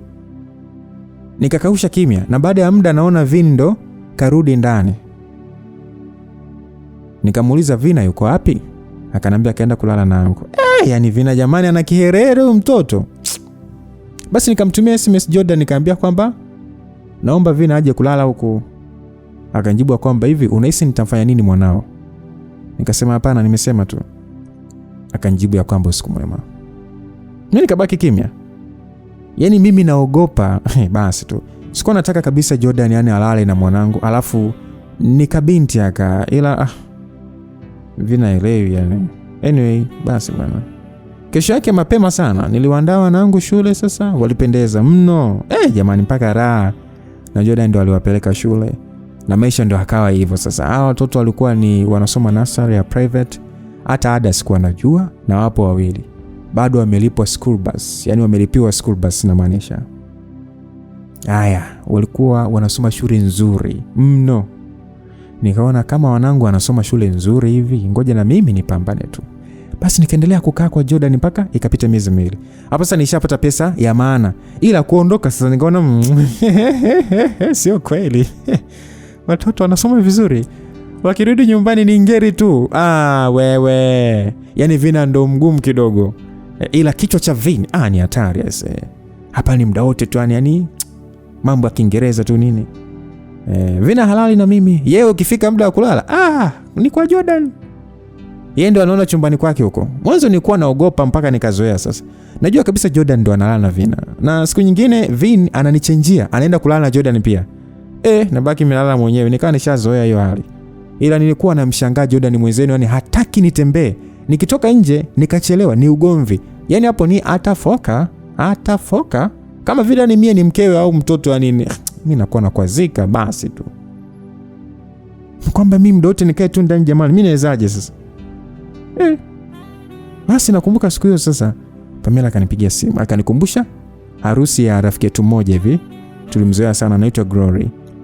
Sasa hiyo shughuli bwana ilikuwa inafanyika usiku. Na mimi mwenyewe kwanza nilitoa mchango na sare nilishona kabisa. Ila sasa yani ilikuwa kwa Pamela. So ilibakia kwenda tu. Kwa hiyo siku Jumamosi ndo akawa amenikumbusha kuwa ile harusi ni leo. Nikasema sawa. Kwa kuwa Jordan Jumapili huwa aingia kazini basi nitamuomba abaki na wanangu tu. Basi muda wa saa 10 jioni ndo Jordan akarudi. Akaingia ndani kwake. Naona alilala. Muda wa saa 1 ndo akatoka ndani. Hapo harusi inaanza saa 3 usiku. Basi Jordan alipotoka, mimi nikaenda kumwambia samani boss, nataka kuomba kitu. Kitu gani? Nilikuwa naomba ruhusa niende kwenye harusi ya rafiki yangu ni leo na rudi kesho mchana. Jordan alinikata jicho mpaka nikashangaa. Akauliza kwa hiyo ukalala nje? Sio nje, ni kwenye sherehe. Mimi naamini vipi kama ni kwenye sherehe? Au unaenda kwa mwanaume? Hapana, ni sherehe tu. Mimi siwezi kubaki na watoto, kesho nipo busy sana. So usiende. Msikilizaji yani nijisikie vibaya, nikasema okay sawa. Basi nitaondoka tu na watoto kesho afu nitarudi nao, hakuna shida. Akaniambia huwezi kwenda na watoto kwenye sherehe, kuna kuaga na walevi. Wakisukumwa je? Wewe pumzika hapo bwana. Basi nikachukia, yani nikabaki kimya na muangalia tu. Akaniambia vipi, unataka kwenda ama? Nikasema lazima niende, ni muhimu. Akaniambia hakuna cha muhimu kuzidi wanao, kapumzike ndani. Basi mimi nikabaki nimenuna tu. Hapo Pamela ananipigia simu na shindwa hata kupokea. Nikanyanyuka, nikaingia na simu ndani. Nimeingia ndani, Pamela ananipigia. Nikapokea kwa unyonge sana. Pamela akaniuliza kwamba wewe ushaanza kujiandaa? Basi nikaanza kumuelezea maupumbavu ya huyo boss. Basi baada ya kumuelezea, Pamela akasema kwamba wewe hivyo mjinga nini? Mbeba wanao njoo bwana. Asikuchanganye wewe naye bwana. Yeye ni boss ila sio mtu wa kukupangia maisha yako. Nikasema sawa. Kweli msikilizaji, mimi nikaanza kuandaa wanangu chumbani. Na mimi nikajiandaa fresh. Wanangu wakawa wananiuliza tunaenda wapi mama? Nikasema kwenye shughuli ya Auntie Glory. Wakasema sawa. Basi ile tunatoka tu ndani, namuona Jordan yupo sebuleni anaangalia mpira. Akauliza wapi? Hasa alivyouliza hivyo, shogaina akasema kwamba tunaenda huko kwenye sherehe. Mama akasema. Jordan akanyanyuka akanifuata kwa hasira akaniambia wewe, hivi nimekwambiaje? Simekwambia kuna kwenda? Nini ambacho uelewi? Nikasema Jordan, mbona unanipangia kama mkeo? Mimi ni mfanyakazi tu, usinibanie sana bwana. Jordan akaniambia kwamba okay, nenda. Ila nenda moja kwa moja, usirudi hapa. Na kuhusu wanao shule utajua mwenyewe. Sitajishughulisha na lolote lile. Si unielewi? Nenda. Nilibaki kimya, nimesimama tu. Nikawaza yani niende shughuli tu ya masaa machache, tena sio ya kwangu, ni ya mtu mwingine, alafu wanangu wakose shule. Hapana. Basi mwenyewe nikajirudisha ndani. Nikamtumia message shoga yangu Pamela kwamba jamani siji. Pamela kazi kulalamika kuwa nakosea, ila sikuwa na jinsi. Basi nikawavua wanangu nguo za mtoko, nikavalisha za kawaida, nikaanza kuwabembeleza walale, ila nilichukia basi tu. Na kweli wanangu wakalala. Basi nikiwa nimekasirika kule ndani, Jordan sasa akanitumia message. Akauliza watoto wamelala? Nikasema ndio. Akaambia okay, jiandae na kupeleka kwenye hiyo harusi. Wow, nilifurahi. Haraka nikavaa. Tena yani sasa unajua nilikuwa nimeshavua viwalo vyangu nikavaa haraka nikatoka. Taratibu wanangu, sikutaka waamke, kwa hiyo nilitoka taratibu. Alafu sasa ninachowapendea wanangu ni wakilala wamelala. Hawasumbui. Wakishasinzia wamesinzia. Basi nikatoka ndani nikakuta Jordan yupo sebuleni, nikavaa track ndefu na t-shirt nyeusi na kapelo ananisubiri. Akaniambia twende. Basi ndo kwa mara ya kwanza nikapanda gari yake huyu baba. Jamani, gari ni imetulia, afu inanukia kitajiri. Huyu Jordan mwenyewe ni ananukia mno sana tu. Basi akatoa gari. Alipofika getini akamwambia mlinzi ya kwamba oya, tutakuwa na wacheki madogo wamelala huko ndani, umesikia? Yule mlinzi akasema sawa mkuu. Kisha Jordan akawasha ndinga. Tukasepa. Basi tukiwa sanjiani nikamtumia message shoga yangu Pamela kuwa naenda aje na nguo yangu kumbini maana sitafikia kwake. Pamela akanambia sawa. Basi akadrive kimya mpaka Mtongani. Tumefika nikamuelekeza ukumbi ulipo. Nikamwambia ni hapa, wewe nenda tu, mimi nitarudi shughuli ikiisha. Akaniangalia akaniambia wewe, mimi siondoke na kusubiri hapa. Nikasema sawa, hamna shida. Mimi sikutaka kumjali sana. Nikamwacha nje, mimi nikaingia ndani. Ilikuwa ni saa 4, nilichelewa kidogo sana. Basi Pamela alivyoniona akanipeleka msalani, nikabadili nguo, nikavaa sare sasa. Basi tukaenda kusherehekea harusi, ilinoga mno. Alafu sasa tulikaa meza moja wote, yani ni tunajuana. Tukawa tunaongea tu story nyingi tu. Wenzangu wakaagiza bia, mimi wala tastumii, ila huwa nakunywa siku moja. Na huwa nikinywa ni kwa uchache sana. Basi unajua mkiwa wengi si mnajua ni kuna ule ushawishi na mimi sasa yani nikawa nakunywa moja taratibu. Ikiisha navuta nyingine. Kufika saa 7 naona Jordan kanitumia message anauliza kwamba wewe bado tu. Mimi nahisi usingizi bwana. Huyu ni mjinga, nilikuwa mimi nilimuita. Nikamwambia kwamba nenda tu, mimi nitarudi asubuhi. Akanijibu hapana, nakusubiria, siwezi kuacha. Watoto asubuhi wakiamka je? Alafu wasikukute. Utanisumbua sana bwana. Basi mimi nikabakia kimya. Atajua mwenyewe. Kwani nilimuita? Basi nikaa mimi nakunywa. Na stories hapa na pale zinaendelea. Pombe zikanikole. Hata Jordan akinitumia message nikaa hata simjibu. Nilikunywa bia chupa 7. Nikawa mbwi. Mpaka saa 10 ndio sherehe imeisha, nikaagana na Pamela. Mimi nikaenda zangu mpaka kwa Jordan. Yaani nayumba, nimeelewa. Jordan aliponiona akashuka kisha akaja kunifungulia mlango akaniingiza ndani ya gari. ila alishachukia, akaanza kunisema pale pale kabla hata hajatoa gari. Eti kwa nini umekunywa hivyo? Ndio unywaji gani huo? Mimi nikabaki tu namwangalia tu, kuna cheka cheka tu. Si ni pombe, si mnajua Basi nikaanza kumwambia yani kukasirika, unakuwa kama Mevin wangu. Nilikuwa nikiongea hivyo, jamaa anachukia. Jordan akanikaushia tu. Basi akaanza kudrive kurudi wapi? Nyumbani. Yani sielewi ni pombe au ni nini. Nikawa sasa namshikashika vindevu nini. Ndio naambia kabisa napenda ndevu zako. Jordan akawa ananiangalia tu huku ana drive. Yani kwenye gari nilikuwa najiongelesha mwenyewe. Paka nikalala. Nikaja kustuka Jordan ananikokota kunipeleka ndani. Tumefika ndani moja kwa moja kanipeleka chumbani kwake. Sijui aliona akinipeleka kwangu nitawaamsha watoto. Basi nimefika kwake akaniweka kitandani. Ila anataka kuondoka tu, nikamshika mkono nikamwambia kwamba Mevin, nimekumisi. Akaniambia kwamba hey, mimi ni Jordan sio Mevin, mbona unielewi? Nikasema no, usikia bwana, wewe njoo tu nipeleke moto hata kidogo tu. Mimi nimemiss kweli.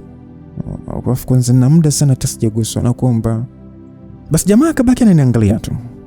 Nikachukua mkono wangu nikapeleka kwenye ambapo kuna mwichi bwana.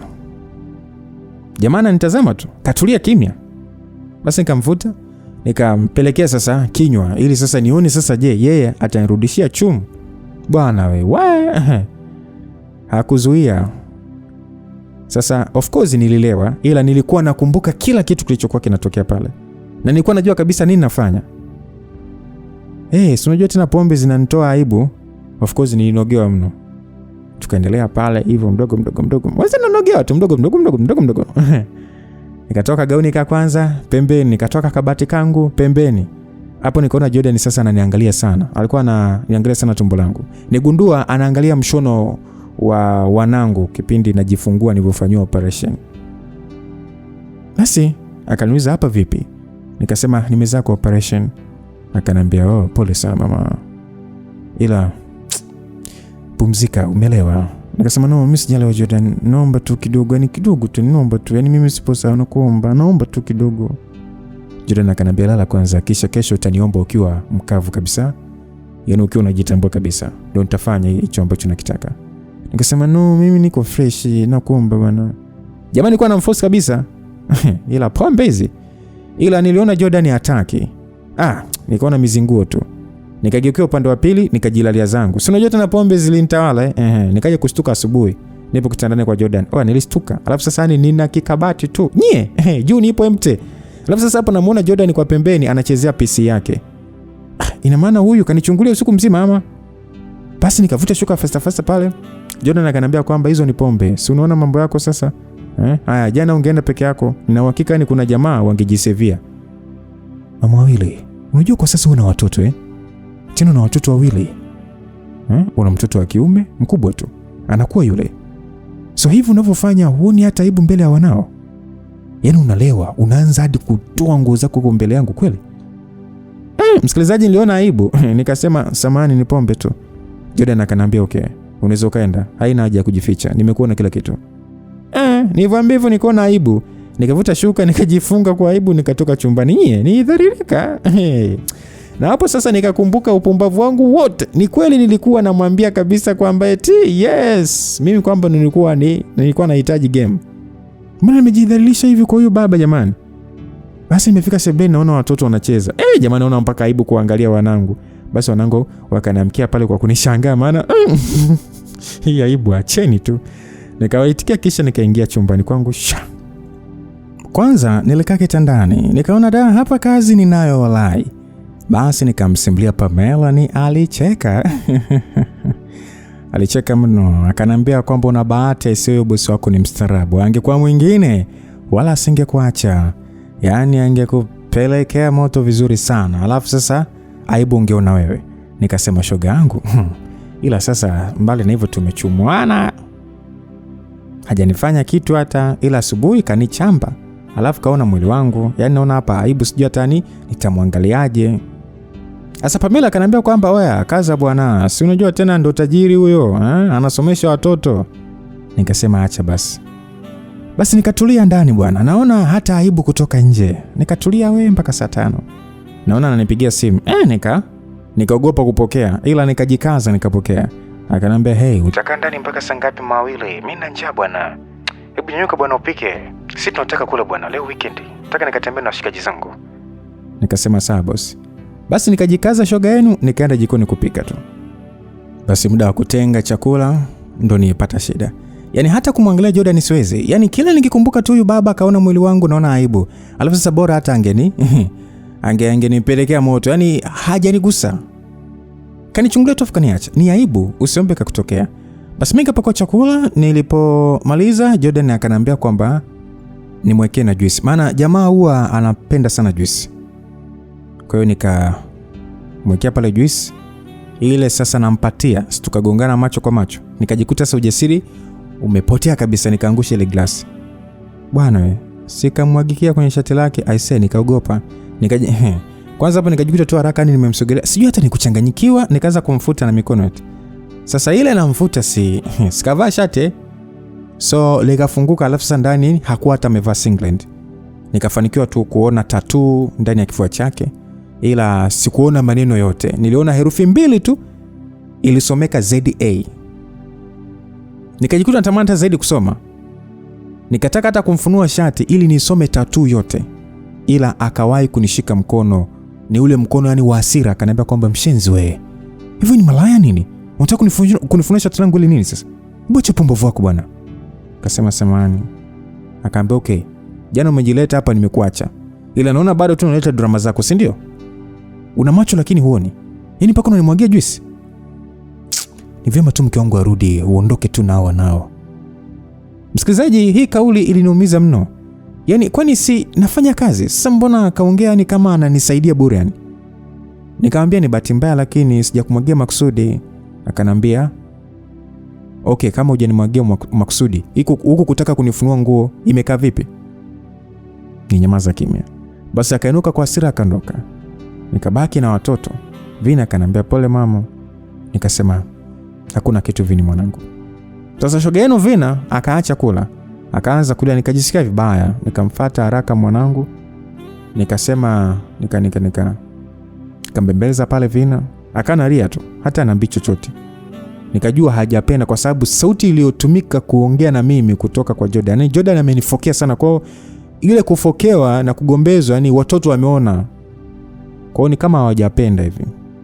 Nikamwambia basi mwanangu, basi kuleni wanangu, kuleni. Yameisha sawa Basi bwana. Nikachukua wanangu, nikaingia nao chumbani, maana hawakutaka tena kula. Nikaingia nao chumbani.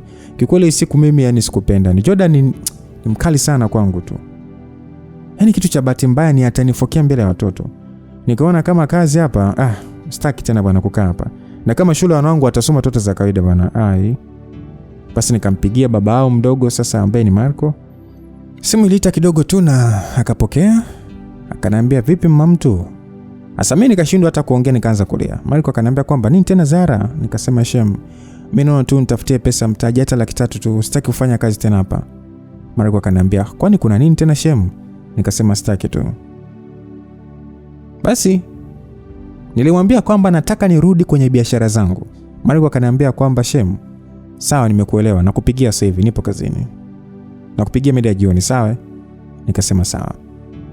Basi nikampigia simu Pamela, nikamwambia Pamela, mimi narudi huko, sitaki ukaa tena huko. Akanambia kisa nini? Nikamwambia nimekosana Jordan, nataka kurudi zangu tu. Spendi ana anapenda sana kunifokea kwa maneno makali sana, mimi naumia mno. Hata watoto mpaka wanakosa raha. Pamela akaniambia sawa. Basi mimi nikaanza kupanga nguo za watoto.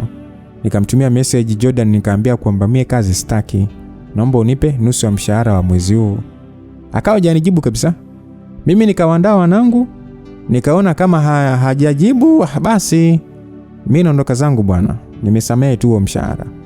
Basi nikatoka na wanangu mpaka sebuleni. Nafungua mlango, hakuna, haufunguki. Navuta mlango, hakuna. Kwanza hata funguo ilikuwa hamna. Sasa nikiwa nageka na mlango, naona Jordan anatoka ndani. Alipofika akamuita Vina, akamwambia hey Vina njoo. Vina akagoma. Hata Vina akawa sasa hajamshobokea. Ndo kwanza wakanishika mkono. Niliamini kweli wanangu ni wananipenda. Yaani wanajua kabisa kuwa yule kamsema mama yetu na sie tuachane naye. Basi nikaona Jordan kama machozi yanamlenga. Akawafuata wanangu, akasema washikaji zangu mmenikasirikia. Haya mnisamee bwana, sitamsema tena mama, mmesikia Si unajua nawapenda sana. Alafu nataka sasa kuwapeleka kwenye ice cream. Twendeni bwana. Vina akasema, umemsema mama sana wewe.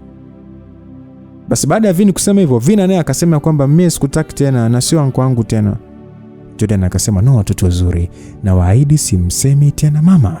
Alafu nawapenda sana. Haya, niambieni. Au tukale kuku alafu ndo twende kwenye bembea? Sito shikaji zangu. Vina akasema, kwenye bembea kwa jana utanipeleka anko, si ndio? Msikilizaji, Vina tayari kashanisaliti hapo shoga yenu mikazo zero huyo. Jordan akasema ndio nakupeleka mtoto mzuri. Na Vini sasa akaulizwa kwamba Vini, wewe hutaki kwenda na sisi? Vini akanaangalia mie. Akasema kwamba mimi siendi, naenda na mama. Nyie, Vini ni mwanaume. Jordan akaanza basi kumshawishi pale Vini. Akaongea naye sana. Mdosi sana bembeza we mtoto mpaka akakubali. Jordan sasa akawaambia kwamba sasa kavueni hizo nguo mvae nyingine after nze. Tumesikia toto zuri. Basi wanangu akafurahi, wakaenda chumbani. Hapo sasa ndo jamaa akaanza kunitazama. Ainaangalia la mimi yani nikaa tu nimetulia. Akaniambia, mama wawili, samani, naomba uniseme bwana. Nikasema sawa, ila mimi sitaki kazi tu. Basi Jordan akabaki ananitazama tu. Jamaa akaniambia kwamba yani kivipi uache kazi? Jordan, mimi sio mtoto. Mbona unapenda sana kunifokea? After mbele ya watoto. Mimi mwenyewe ni binadamu na kukosea pia. Sasa kwa nini unapenda yani kunikashifu tu kwa maneno makali? Lakini si nimesema samahani mama wawili. Unajua mimi ni mtu ambaye hasira zangu zipo karibu sana. Ila please, samahani. Sitaki, mimi nataka kwenda. Anyway, sawa. Una pesa ya kunilipa ada niliyowalipia wanao? Maana nimewalipia na hawajamaliza hata miezi 3, alafu unataka kuondoka na watoto. So, sio issue. Wewe nilipe tu pesa yangu. Nilibaki kimya. Kama huna, rudisha mabegi, uendelee na kazi yako. Nibaki nimebinua mdomo tu. Sasa mimi ada natoa wapi jamani? Sasa mdogo huo wanangu wakatoka wakiwa wamebadilisha nguo. Ila hawajavaa vizuri. Si unajua tena watoto yani wakivaa wenyewe nguo wanavyoiweka. Jordan akawafuata, akawekea vizuri. Akanambia kwamba natoka nao, nikukute hapa. Alafu huyo akatoka na wanangu. Basi mimi nikapoa tu. Nikarudi ndani, nikajitupa kitandani. Mida baadaye hivi shemeji yangu Marco akanipigia, akanambia nimvumilie. Ana mwezi tu atarudi Tanzania. Na bado akaunti zake za benki zina changamoto. So hawezi kunitumia pesa. Niliona kama vile ananinyima, maana ahadi zake ni unajua zimekuwa nyingi. Ila nikamwambia sawa shemeji. Yaani kwa sasa Marco ndo amekuwa hivi yani. Yaani nikimwomba pesa mizungusho ni mingi. Labda pesa ndogo tu za wanae. Ila hanipi pesa za maana kabisa. Basi shoga yenu bwana, nikatulia nikatuna na tuvumilia mambo ya huyu baba. Msizani eti kwamba eti ndo aliacha tabia zake, no. Yaani Jordan ni mkali by nature. Nikizingua tu anafoka ni kama kawaida. Tena nikitaka gombana naye niondoke nisimuage. Huo ugomvi ni mkubwa. Na shida nikimwaga na nikatalia, basi mimi huwa naondoka zangu tu. Nikirudi bwana hapa najua kitawaka ndio. Ananichamba. Mimi mwenyewe nabaki na muangalia tu kimya. Yaani ndio yupo hivyo. Basi nilikaa kwa Jordan mpaka ikakata miezi 3. Nishamzoeafu wala hata nisumbue. Nilichokuwa nashukuru anapenda sana wanangu. Yaani mno. Akiumwa mmoja yani Jordan ni atapambana mpaka mtoto atakaa sawa. Ila kunifokea nikizingua ni kawaida tu. Na mimi nishamzoea. Mimi nikawa sipati naye shida tena. Basi nakumbuka siku bwana nipo chumbani kwangu, niko na chat na Pamela. Akaja Vina akabeba simu nzuri mno, anacheza game. Nilishangaa, nikamuuliza Vina, simu ya nani? Akanambia hii ya Uncle Jordan. Nikasema hebu nione. Basi Vina akanipatia. Nikaangalia ile simu, ni nzuri mno. Nikamuuliza unajua kutoa password? Akaitikia akasema najua mama. Nilijua tu utaijua hii password. Alafu huyu Vina yani siku Jordan akiwepo yani ni hana habari na mimi kabisa. Ni yeye na Jordan tu. Kwa nikasema mtoto ambao amekaa na Jordan lazima tu mtoto atakuwa anajua password. Basi nikasema kwamba hebu toa, maana ilikuwa imezima. Nikamwambia hebu toa nione kama kweli unajua. Toa. Nyie sasa Vina si anataka kujionyesha kwamba yeye ni mwamba shoga yenu akataka kuonyesha kwamba yani anajua. Kweli akatoa. Sasa na mimi sijui ni kitu gani tu ambacho yani sielewi, lakini nitaka kuipeleleza tu ile simu. Nilipochukua tu cha kwanza, nikaingia upande wa picha. Nikakuta picha nyingi kapiga na Vini na Vina ambazo akitoka out na zingine humu mtu ndani akiwa nao. Nikaendelea kuangalia na kuta kuna picha zangu pia. I say, nikashangaa. Yaani nikiwa napika huwa ananipigaga kwa siri. Nikikaa sebleni au nikiwa naangalia TV ananipiga picha. Sasa hapa alinipatia mashaka sana. Nikaanza kuangalia sasa.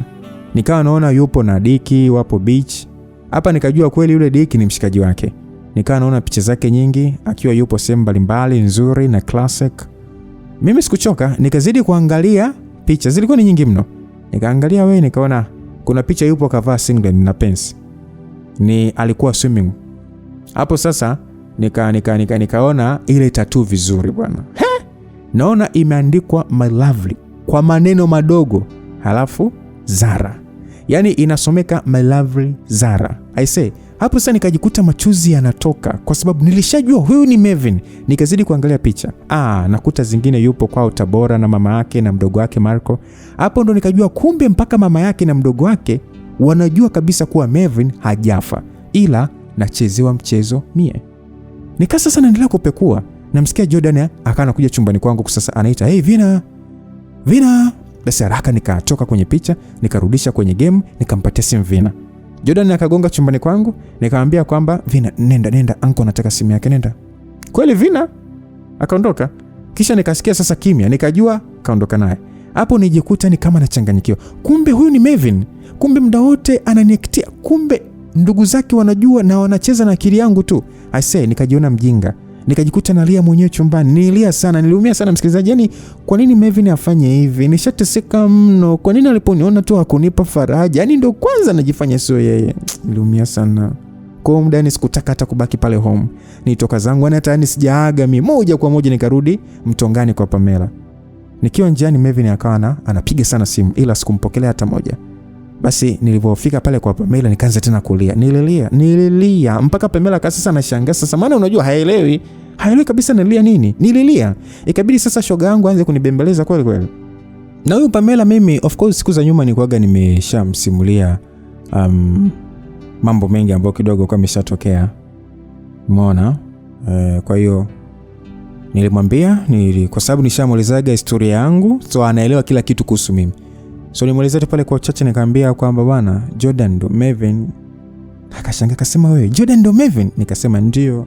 Na ndio maana nawapenda sana Vin na Vina. Kumbe ni wanae. Naumia sana, kwa nini nifanye mimi mjinga? Ni kwa nini endelee kunifanya mimi mtumwa? Ina maana anionee huruma. Mimi nimepitia mengi sana kwa ajili yake. Lakini nimekutana naye ndo kwanza najifanya sio yeye. Pamela naumia sana na hataki nimjue kabisa yani. Basi Pamela akaniambia, "Basi tulia shoga yangu, nyamaza. Sawa, usilie basi. Nyamaza basi Zara, usilie. Utakuwa sawa, okay? Yani ili litapita na utakuwa okay. Ukute tu yani kuna jambo ambalo yeye analificha, kwa usilie. Ukute tu anaona hata aibu juu yale ambao umekufanyia. Ndio maana anajifanya sio yeye." Nikamwambia Pamela kwamba hapana, sio kweli. Yani sio kweli. Ilibidi yani aniambie kuwa ni yeye. Ilibidi anielezee. Ina maana mimi naonekana nikichaa, watu wote wananichezea mimi drama kweli? Pamela kaniambia, "Okay, nyamaza basi." "Sawa, nyamaza shoga yangu. Kwanza hapa una hasira sana." Msikilizaji, na kweli nilikuwa na hasira sana. Yani nijisikia vibaya mno. Yani hataki mimi nimtambue. So mimi nakuwa ni mtumwa wake tu mpaka lini? Kama anitaki, singeniambia tu kwamba ni tu wazazi, lakini sio hivyo anavyonifanyia. Basi baada ya Pamela kunibembeleza sana ndo nikatulia sasa. Baada ya kutulia hapo sasa ndo nikashika simu. Nikakuta jamaa kanipigia mara 8 alafu kanitumia message kibao za kunitisha. Eti nitakufukuza kazi, kwa nini unaondoka huagi, unaenda kwa naume zako si ndio? Eti utailipa ada ya wanao, wewe ni mjeuri. Nilitibuka. Na anafojifanya wanao nyo. Kwani yeye si ndio kawakojoa? Nilimtumia message moja tu niwaambia kwamba we usinipelekeshe. Sikukutuma wapeleke shule. Nilituma message. Nikaganda pale yani na hasira. Nikamwongezea message nyingine nikamwambia kwamba watoto wote wa shule nitajua mimi nawapeleka wapi. Nimehangaika nao kwa miaka 5. Hawezi kunishinda. Kisha nikatulia. Baada ya message sana naona jamaa ananipigia. Hata sikumpokelea. Muda huo naona Diki ananipigia, nikapokea. Diki akasema kwamba, "Mama wawili, mbona unakuwa hivyo? Mbona unaweza kumjibu vibaya bosi wako? Kwani imekuaje? Unajua yule jamaa kasirika atakufukuza kazi, inakuaje sasa?" Nikasema, "We, anifukuze. Anifukuze? Kwani mimi nimesema na shida sana na kufanya kazi? Au yeye yani ni mtu wa riziki? Hebu mniache bwana. Anifukuze. Msikilizaji, hapo nilikuwa na hasira. Paka nilikuwa na hasira na Diki. Maana wote wameshiriki kunifanya mimi mpumbavu. Diki akasema, "Da, kwani shida nini? Mbona unaongea kwa hasira sana?" Mimi wala hata sikumjibu, nikamkatia simu. Sincheze mimi. Sasa muda huo napigiwa na Marco. Nikajua hawa wanaambizana. Mimi nikapokea tena. After sasa alikuwa amenipigia kawaida. Wala sio WhatsApp. Akasema, shemeji vipi? Nikamuuliza, ndio umerudi? Akasema, bwana nimerudi jana usiku shemeji. Upo wapi? Nije kukuona. Nikamwambia nipo na bwana hapa. Napelekewa moto. Nataka niwatafutie wanangu pesa ya kula. Marco alinyamaza. Kisha akasema kwamba kwani shemu, nimekukwaza sehemu ama? Nikasema, kwani mimi nimekukwaza wapi? Mimi nimekupa tu taarifa. Niko na mwanaume hapa ananipelekea moto, natafuta hela ya kula. Una shida gani kwani wewe? Kwani si napambana kwa ajili ya wanangu au kuna shida? Marco akasema, naona kama una hasira sana au bosi wako kakukwaza nini? Nikasema, hebu niache na wewe bwana.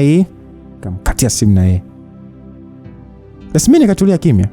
Naona Melvin anapiga simu mno. Sikumpokelea mimi. Na simu nikamzimia. Nikamwambia Pamela kwamba naomba uniache kwanza nilale.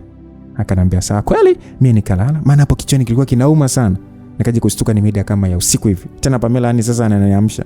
Nikainuka hapo na wenge kinoma noma. Nikasema nini? Pamela akaniambia, "Wewe angalia dirishani. Mbona Diki kaja na mtu?" Nilipoangalia nikaona kaja na Melvin. Nikajua hapa Diki ndo kamleta Melvin. Nikaona subiri. Yaani nilikuwa na hasira acheni. Na huyu sasa Melvin huyu ni ananijua vizuri, nitamkomesha. Si nishamjua ni Melvin. Ya nini kuendelea kumuita Jordan? Subiri sasa ngoja. Huyu ni kuku wangu, huyu anisumbui. Basi nikaamka hapo sasa nilikuwa nilivyoamka tu nimekaa zangu kitandani tu. Nina hasira ile mbaya. Yaani sana. Mara mlango wa Pamela bwana ukagongwa. Pamela akanambia ndo hao. Basi yeye akaenda kuwakaribisha sebuleni. Mimi nipo chumbani tu. Basi bwana wakaingia ndani. Mimi nasikia tu Pamela anawakaribisha pale. Hapo sasa mimi ndo nikatoka ndani sasa.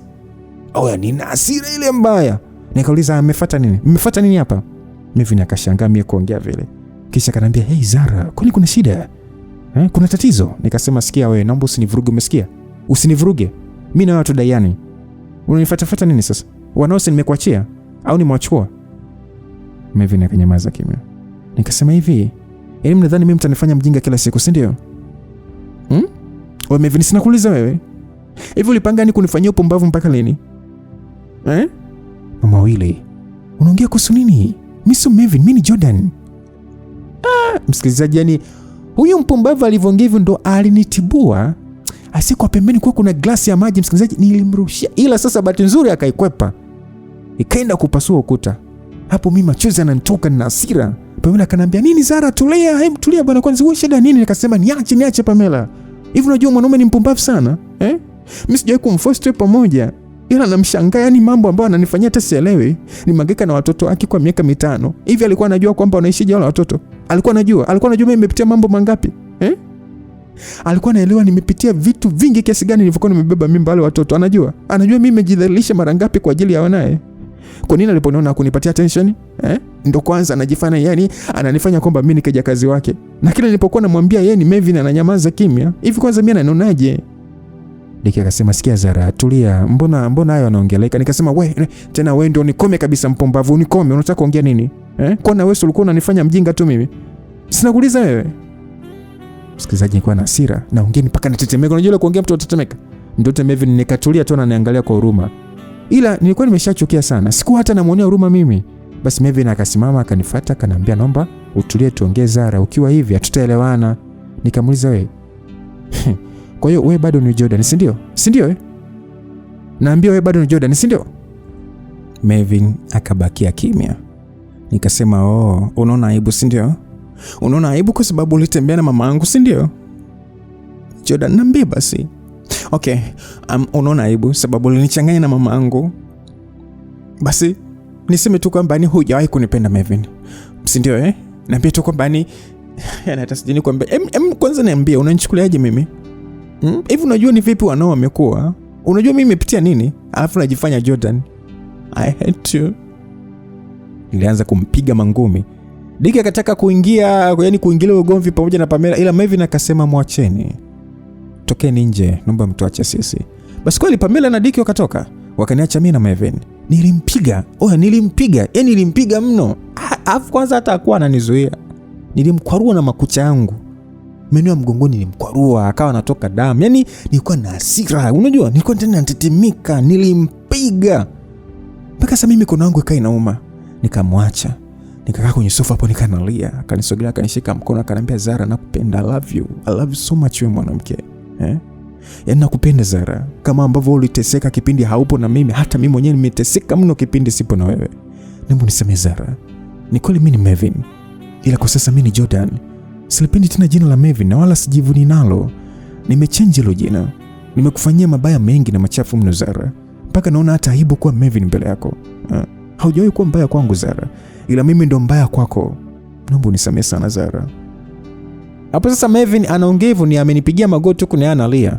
Kwa huo muda mimi hata sikuwa nataka hata kumsikiliza. Kwanza hasira nilikuwa imenitawala kinoma mwanangu, nakwambia. Yaani mimi sikuwa nataka hata kusikia neno lake lolote hata moja. Sasa jamaa akaniambia kwamba sikiliza nikwambie Zara. Mimi sijawahi kukuona wewe kama mfanyakazi kwenye maisha yangu Zara. Kwangu wewe ni mke. Ila nilikuwa naona tu aibu kujitokeza mbele yako kwa yote ambayo nimekufanyia. Zara, mimi mwenyewe nimeumia sana. Sana tu kwa mbali na wewe. Sijawahi kukusahau hata siku na moja. Sijawahi. Naelewa wewe ndio mwanamke wangu Zara. Nakupenda mna ujui tu.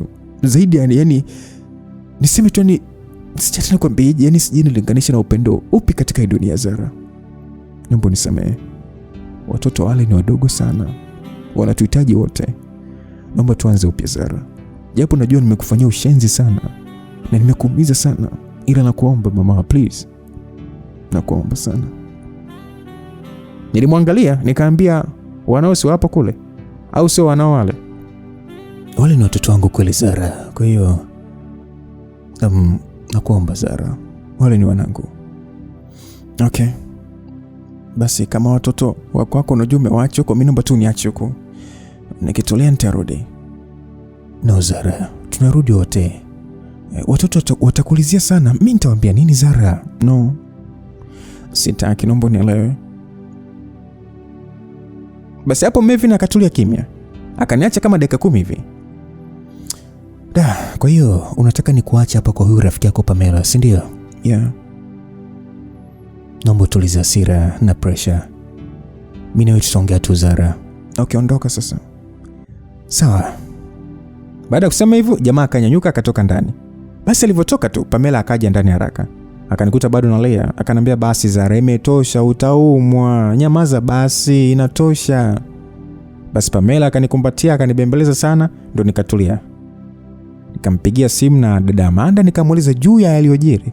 Dada Amanda akaniambia, okay, pole sana, ila kwa sasa tulia hapo tu kwa Pamela. Kisha nipe namba za Melvin ili mimi niongee naye. Kweli nikampatia namba za Melvin. Sikujua hata ameongea nini.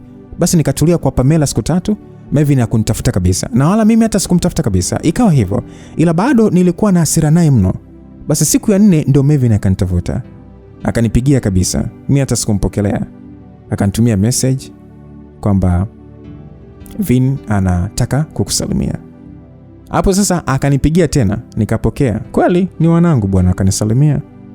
Wakasema, mama unakuja lini kwa baba? Nikashanga, baba tena? Nikasema nitakuja tu. Hapa nikajua tayari Melvin kashawaambia wamuite baba. Vina sasa shogeni wakasema kwamba mama rudi. Baba Jordan analia usiku. Nikasema, haya Vina nitarudi. Ukimwona analia ujue anaumwa, sawa Vina kanambia, sawa mama. Afu mama, mama si tunaenda shule. Baba Jordan anatupeleka. Nikasema sawa, nendeni wanangu, nawatakia masomo mema. Basi kisha nikakata simu kama vile nimepiga 100. Basi kama ndo hivyo msikilizaji. Kila siku usiku ananipigia simu, anaongea pale na wanangu. Yes, kwa nataka kuongea naye kabisa. Yaani sina mood naye, sina time naye. Oya. Basi unakuta usiku wa saa 8 ananitumia message, mambo Zara, mambo mke wangu, nimekumisi Zara wangu, nisamee, naumia sana. Zara, njoo nyumbani, watoto wanakulizia. Message nyingi kaa chizi. Alafu usiku mwingi yani hata sielewi sasa sijui nalala hata saa ngapi. Mimi wala hata simjibu na ninazisoma kabisa, ila bado nilikuwa na hasira naye mno. Siku hiyo bwana ilikuwa ni weekend. Nipo zangu tu nyumbani na Pamela. Naona gari kali inapaki nje. Mama, nani tena huyu? Basi Maana mimi nilikuwa nimekaa pande za sebuleni. Kwa hiyo ukiwa sebuleni unaona anayoendelea nje. Basi mimi nikaa nishajua tu ni nani, ni Melvin. Ni kweli alikuwa ni yeye. Tena kaja na wanae. Watoto wamependeza hao. Amenunulia zile nguo classic kabisa. Yeye mwenyewe yani ndio siwaambii. Nyie, Melvin yani ni amezidi kuwa handsome. Si pesa ipo. Yani hapo hata sielewi nilitokea nini baada tu ya kupigwa risasi na baba, sielewi. Yani mpaka leo yani namuona hivi kwamba ana pesa hivi, yani sielewi hata ilikuwaje. Basi wakagonga na mimi nikaenda kuwafungulia. Hapo sasa nimevuta mdomo. Ila wanangu ndo wakani wao. Eti mama tumekumisi. Basi wanashangilia. Vina sasa nikapendeza, kasukwa vizuri, nikajua hapa alimpitisha na saluni. Basi nikasalimiana na wanangu pale. Pamela akaja akawahagi wanangu pia. Na wanangu wakamsalimia Pamela. So baada ya hapo sasa Pamela akamkaribisha Melvin. Kweli Melvin akaingia ndani, akakaa kwenye sofa, akawa ananiangalia tu mimi muda wote. Mimi namnyari, tusina hata mpango naye. Basi Melvin akaniambia kwamba nimekufuata leo, nataka kutoka na wewe, watoto tumwachie shemu hapa. Nikasema wewe, nilikwambia na shida kutoka mimi. Okay, so hutaki kutoka na mimi. Nilimnyamazia kimya, hapo nimevuta mdomo. Okay, basi poa. Jamaa akatoa pesa akanipatia. Nimekuletea wanao, ukae nao hii wiki. Yaani hii weekend hii ukae nao kwa sababu anakuulizia sana. Kisha kesho jioni nitafuata. Poa. Basi nilisema hivyo poa na pesa nikapokea. Kisha Melvin akamwaga Pamela kuwa anaenda. Pamela akasema sawa, karibu shem. Basi Melvin bwana akawa ananiangalia sasa anaondoka. Nusu ajigonge ukutani akidhani ni mlango. Huku nyuma bwana nikabaki na cheka tu walai. Eti akanitumia message akasema kwamba sio kujigonga tu. Yaani ipo siku nitagongwa na gari kabisa. Mimi sipo sawa Mama Vina. Sikumjibu hata. Aende huko. Hayupo sawa kivipi? Agongwe tu na gari huko. Tutazika. Basi Vina akanambia mama nimekumisi, tupikie ubobo na maharage. Nikamuuliza kwani kwa baba mlikuwa mnakula nini? Vina akasema kila siku tunakula chips kuku, sausage na ndizi. Anatupeleka kule mbali ndio tunaenda kula. Nikajua hawa lazima alikuwa lazima tu watoe ndo wakale, maana Melvin kupika hawezi Melvin. Basi nikabaki na wanangu pale naongea nao. Nikamwambia haya ngoja Aunti Pamela amalize kuosha vyombo, alafu twende sokoni tukanua hayo maharage, mle ubwabwa na maharage. Umesikia Vina akasema afu mama ngoja nikuhadithie mama. Nikasema nini tena Vina? Vina akasema kwanza Vina kuongea akaja kunongoneza akanambia afu baba anaongea na mwanamke anamwambia anampenda. Alivyoongea hivyo moyo wangu kafanya pa. Sasa nikamuuliza ushoga yenu kwamba Vina, yani ni baba Jordan ndo anaongea hivyo? Vina akasema ndio mama. Hilo simwambie. Anamwambiaga nakupenda anamwambiaga. Nilipaniki, nikamtumia message Melvin muda huo. Nilimchamba, nikamwambia malaya tu ndo umeuendekeza mshenzi mkubwa wewe. Kumbe una mwanamke huko. Wewe mwanamke ni nani? Mshenzi mkubwa wewe. Sasa nakwambia hivi, sikutaki na sikusamei na nachukua wanangu ili ufanye malaya wako kwa uhuru zaidi. Basi Melvin akanipigia. Mimi nikapokea hapo na hasira. Melvin akaniambia, "Hey, shida nini Mama Vina?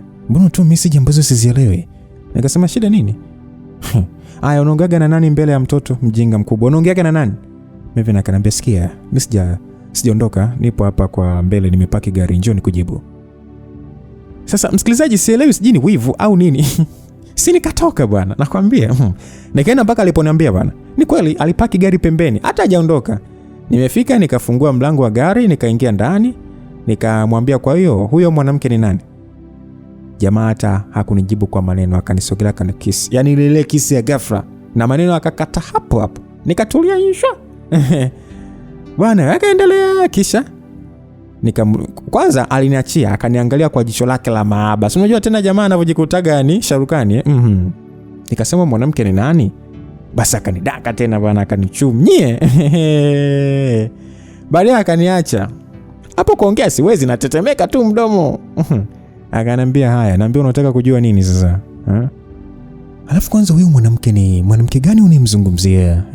Na kwanza nani kakwambia juu ya huyo mwanamke? Vina kanambia. Vina ndo amekwambia Anyway, sasa hapa tunaondoka wote. Naenda kukujibia nyumbani juu ya huyo mwanamke. Basi mimi hata kujibu sikuweza. Nikabaki kimya tu. Hapo sasa kwa yote alionifanyia mwenzao ni sasa yani tayari ishaingia kwenye ulimwengu mwingine kabisa, nawaza mambo mengine kabisa. Na kumbukeni nina muda hata moto sijaletewa ndugu yangu. Na huyu sasa yani ni kama ameshaanza sasa kuamsha mashetani. Kwa ile jamaa akatoa gari, akaanza kudrive sasa kuelekea wapi? Kwake. I say ile tumefika nyumbani tu. Unadhani hata basi nilikumbuka hata kuuliza juu ya huyo mwanamke? Alipopaki gari tu akani chum pale, yani alianza kunichum pale mpaka tukakuja kufika ndani. Na hapo sasa kumbuka hatujakutana karibia miaka 7. Oya, nilichanganyikiwa. I say nyie.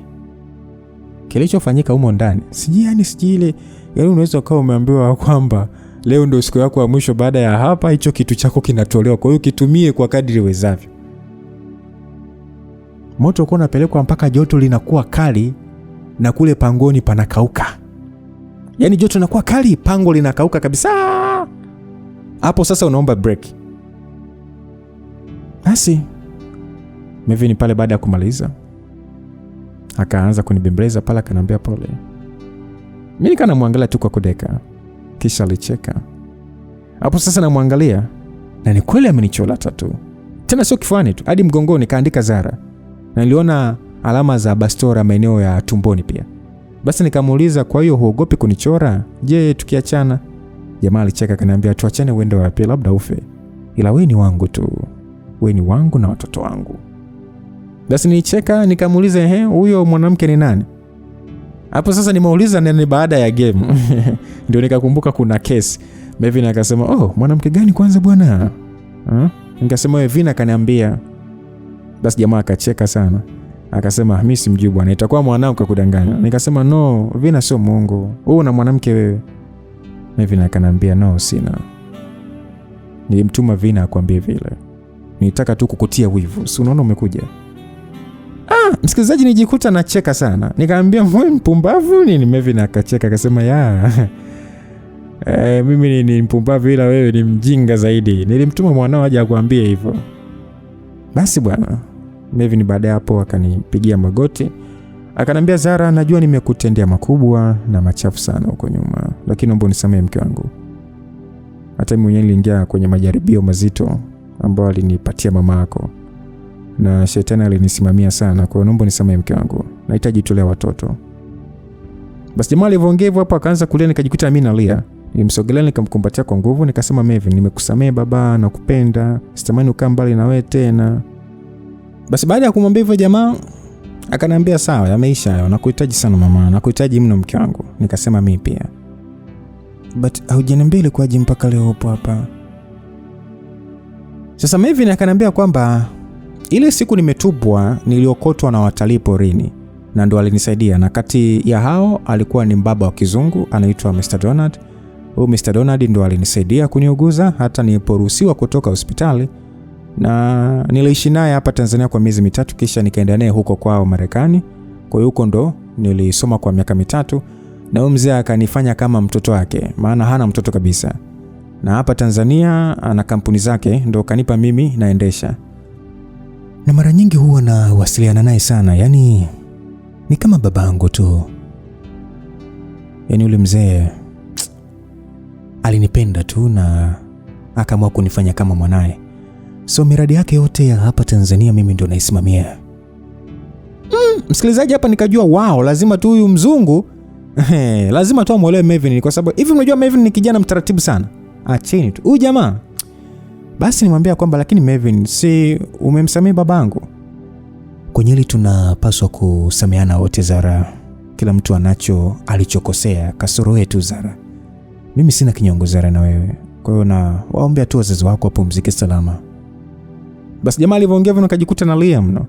Maana nilikumbuka kwamba hivi kumbe mimi ni yatima. Mevin akanisogelea akaniambia, tulia, mimi nipo Zara. Siwezi kukuacha wewe hata siku na moja. Zara, siku ambayo ulienda kwetu nilianza kukufuatilia hapo. Hata Diki mimi ndo nilimtuma ili niwe karibu tu na wewe. Ila nilikuwa naona aibu kwa nilichokufanyia Zara. But nakupenda sana na nakuhitaji mno. Basi nikamkumbatia kwa nguvu. Nikamwambia, baba Vin, kwa sasa wewe ndio kila kitu kwangu. Naomba tulee watoto. Mimi mengine yote yaliyotokea nyuma nimeacha. Sihitaji kuyajua tena. Basi bwana msikilizaji, mimi kwa moyo mmoja nilimsamehe mwanaume, sababu ndo mwanaume ninayempenda sana katika dunia. Kama mapenzi huko nyuma nilijaribu ila yalishindikana, niliona kabisa huyu ndio ambaye Mungu kaniandikia, nikaona niwe naye tu, maana nampenda sana. Basi na mimi nikamchora tattoo kwenye mkono wangu. Yesi kanichora kifuani na mimi sasa nimemchora mkononi. Kila mtu anaona, yani kila mtu anaona namna ambavyo nampenda sana jamaa. Nilianza kuishi naye kama mke na mume. Sasa baada ya mwezi nilidaka mimba, ila ikaharibika bwana. Mevin alumia mno sana, maana ilifika mpaka miezi 3. So alitegemea kabisa, hapo alipambana sana na mimi, nikaonekana kizazi changu kimelegea. Huyu mwanaume yani basi tu alikuwa na mimi bega kwa bega. So kama yule ndugu yenu aliyeniambia mimi nimetoa mimba, ndio muone sasa tofauti ya upendo. Sasa huyu jamaa alinipambania sana, na hapa nadhani ni kwa sababu ya kumeza ile mavidongo siji ndo mapitu manini, ndo amekuja kuniharibia huko. Kwa sababu atakumbuka ile mimba ambayo ilitoka, mimi hadi alihisi kwamba mimi nimetoa, ilitoka na sasa tena ndio hivi. So nadhani changamoto yote ni kwa sababu ya zoezi la utoaji wa mimba kipindi nipo form gaps, form 2 sije form 3 hapo. Zoezi la utoaji wa mimba pamoja kutumia hivi vidonge vya pitu, hasara yake ndio hii hapa sasa. Lakini jamaa bahati nzuri wala hakuwa na shida, na tukao tunaendelea tu kulea watoto wetu. Basi mwanaume akanitangazia ndoa. Sitaki kuambia maana ilikuwa ni ndoa ya kibabe. Mimi na Mevin tuliingia kanisani na tukafunga ndoa takatifu ya Kikristo. Hii siku mimi na yeye tulilia mbele ya watu wote pale kanisani, huku sasa ni tukikumbatiana. Nadhani kila mtu alikuwa anafikiria kwake, na hatukuamini kama tungerudi na kuwa kitu kimoja tena. Nimesamehe yote ya nyuma, nampenda sana sana. Nampenda mno Mevin na kumheshimu kama mume wangu. Nampenda mno. Na huyu baba ananipenda. Basi yani hata kwanza nikimnunia huwa ananiangaliaga tu afa anaondoka. Hapo najistukia mwenyewe, naanza kumtumia messages za kumomba msamaha. Ananiambia tu msamaha wako utaniomba kitandani. Basi ujue hiyo siku ni hata nikomesha, hata nikula mpaka nachanganyikiwa. Ila nampenda sana huyu, yani sitaki kuambia. Sasa ngoja niwachekeshe kitu kimoja. Mevin bwana anawapenda sana wanae, ila Vina kazidi. Anampenda sana Vina. Yani kimpiga Mevin ni anasusa mpaka kula. Hiyo siku yani hataongea kabisa, atanuna. Baadaye nitasemwa wewe, ila sasa Vina ndio mtoto anayetusumbua mno jamani. Mevin mwenyewe ananiambia Vina ataniua. Kwanza kila siku anaitwa shule. Mara kapigana. Hapo sasa Mevin anaitwa kuambiwa kama mzazi kwamba mwanao kapigana, mara si kafanya hivi. Yani ni wa kike ila ndo ana kesi kuliko kaka yake. Vini ni mpole kama baba yake, ila akikasirika ndo mtasomana namba. Shoga yenu sasa ni mpaka anafika darasa la 5 ni kahamishwa shule karibia 3 tena za pesa. Kuna muda mpaka baba yake anampiga. Hapo akimpiga Mevin akija chumbani anakaa kwa huzuni, yani machozi anamlengalenga kabisa, ananiambia kamwangalie mtoto, mimi nahisi kama nimemuumiza bwana. Yani anampenda sana, ila ndo msumbufu. Jamani shoga yenu ni msumbufu, ila tunapambana naye hivyo hivyo. Maana kila mtoto ana makozi yake. Mpaka sasa ndoa yetu na miaka 7 msikilizaji, wanangu hapo darasa la 6 ndo na mimba nyingine sasa jamani. Amani na furaha na upendo ndo msingi wa ndoa yangu. Nampenda sana Mevin wangu sana na ananipenda mno. Huyu baba sijata kuchiti, sidhani kama huwa hata ana cheat huyu. Sijawahi kumfumania hata siku na moja. Ila ni ana wivu. Alafu mimi sika umri si bado bado naitaita. Basi hataki masiara. Yani hataki masiara kabisa. Kwa hiyo bwana, kwa sasa hivi ninavyokuambia mimi nipo kwa mamkwe na deka kidogo na lea mimba. Shoga yenu pamoja na Vin wapo na baba yao kwa sababu ya shule. Ila mwezi amini, kila wiki huyu baba ni anakuja Tabora kuniona.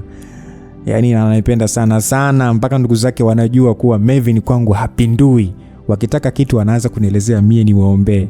Basi mimi nikipiga simu moja tu Mevin anakubali.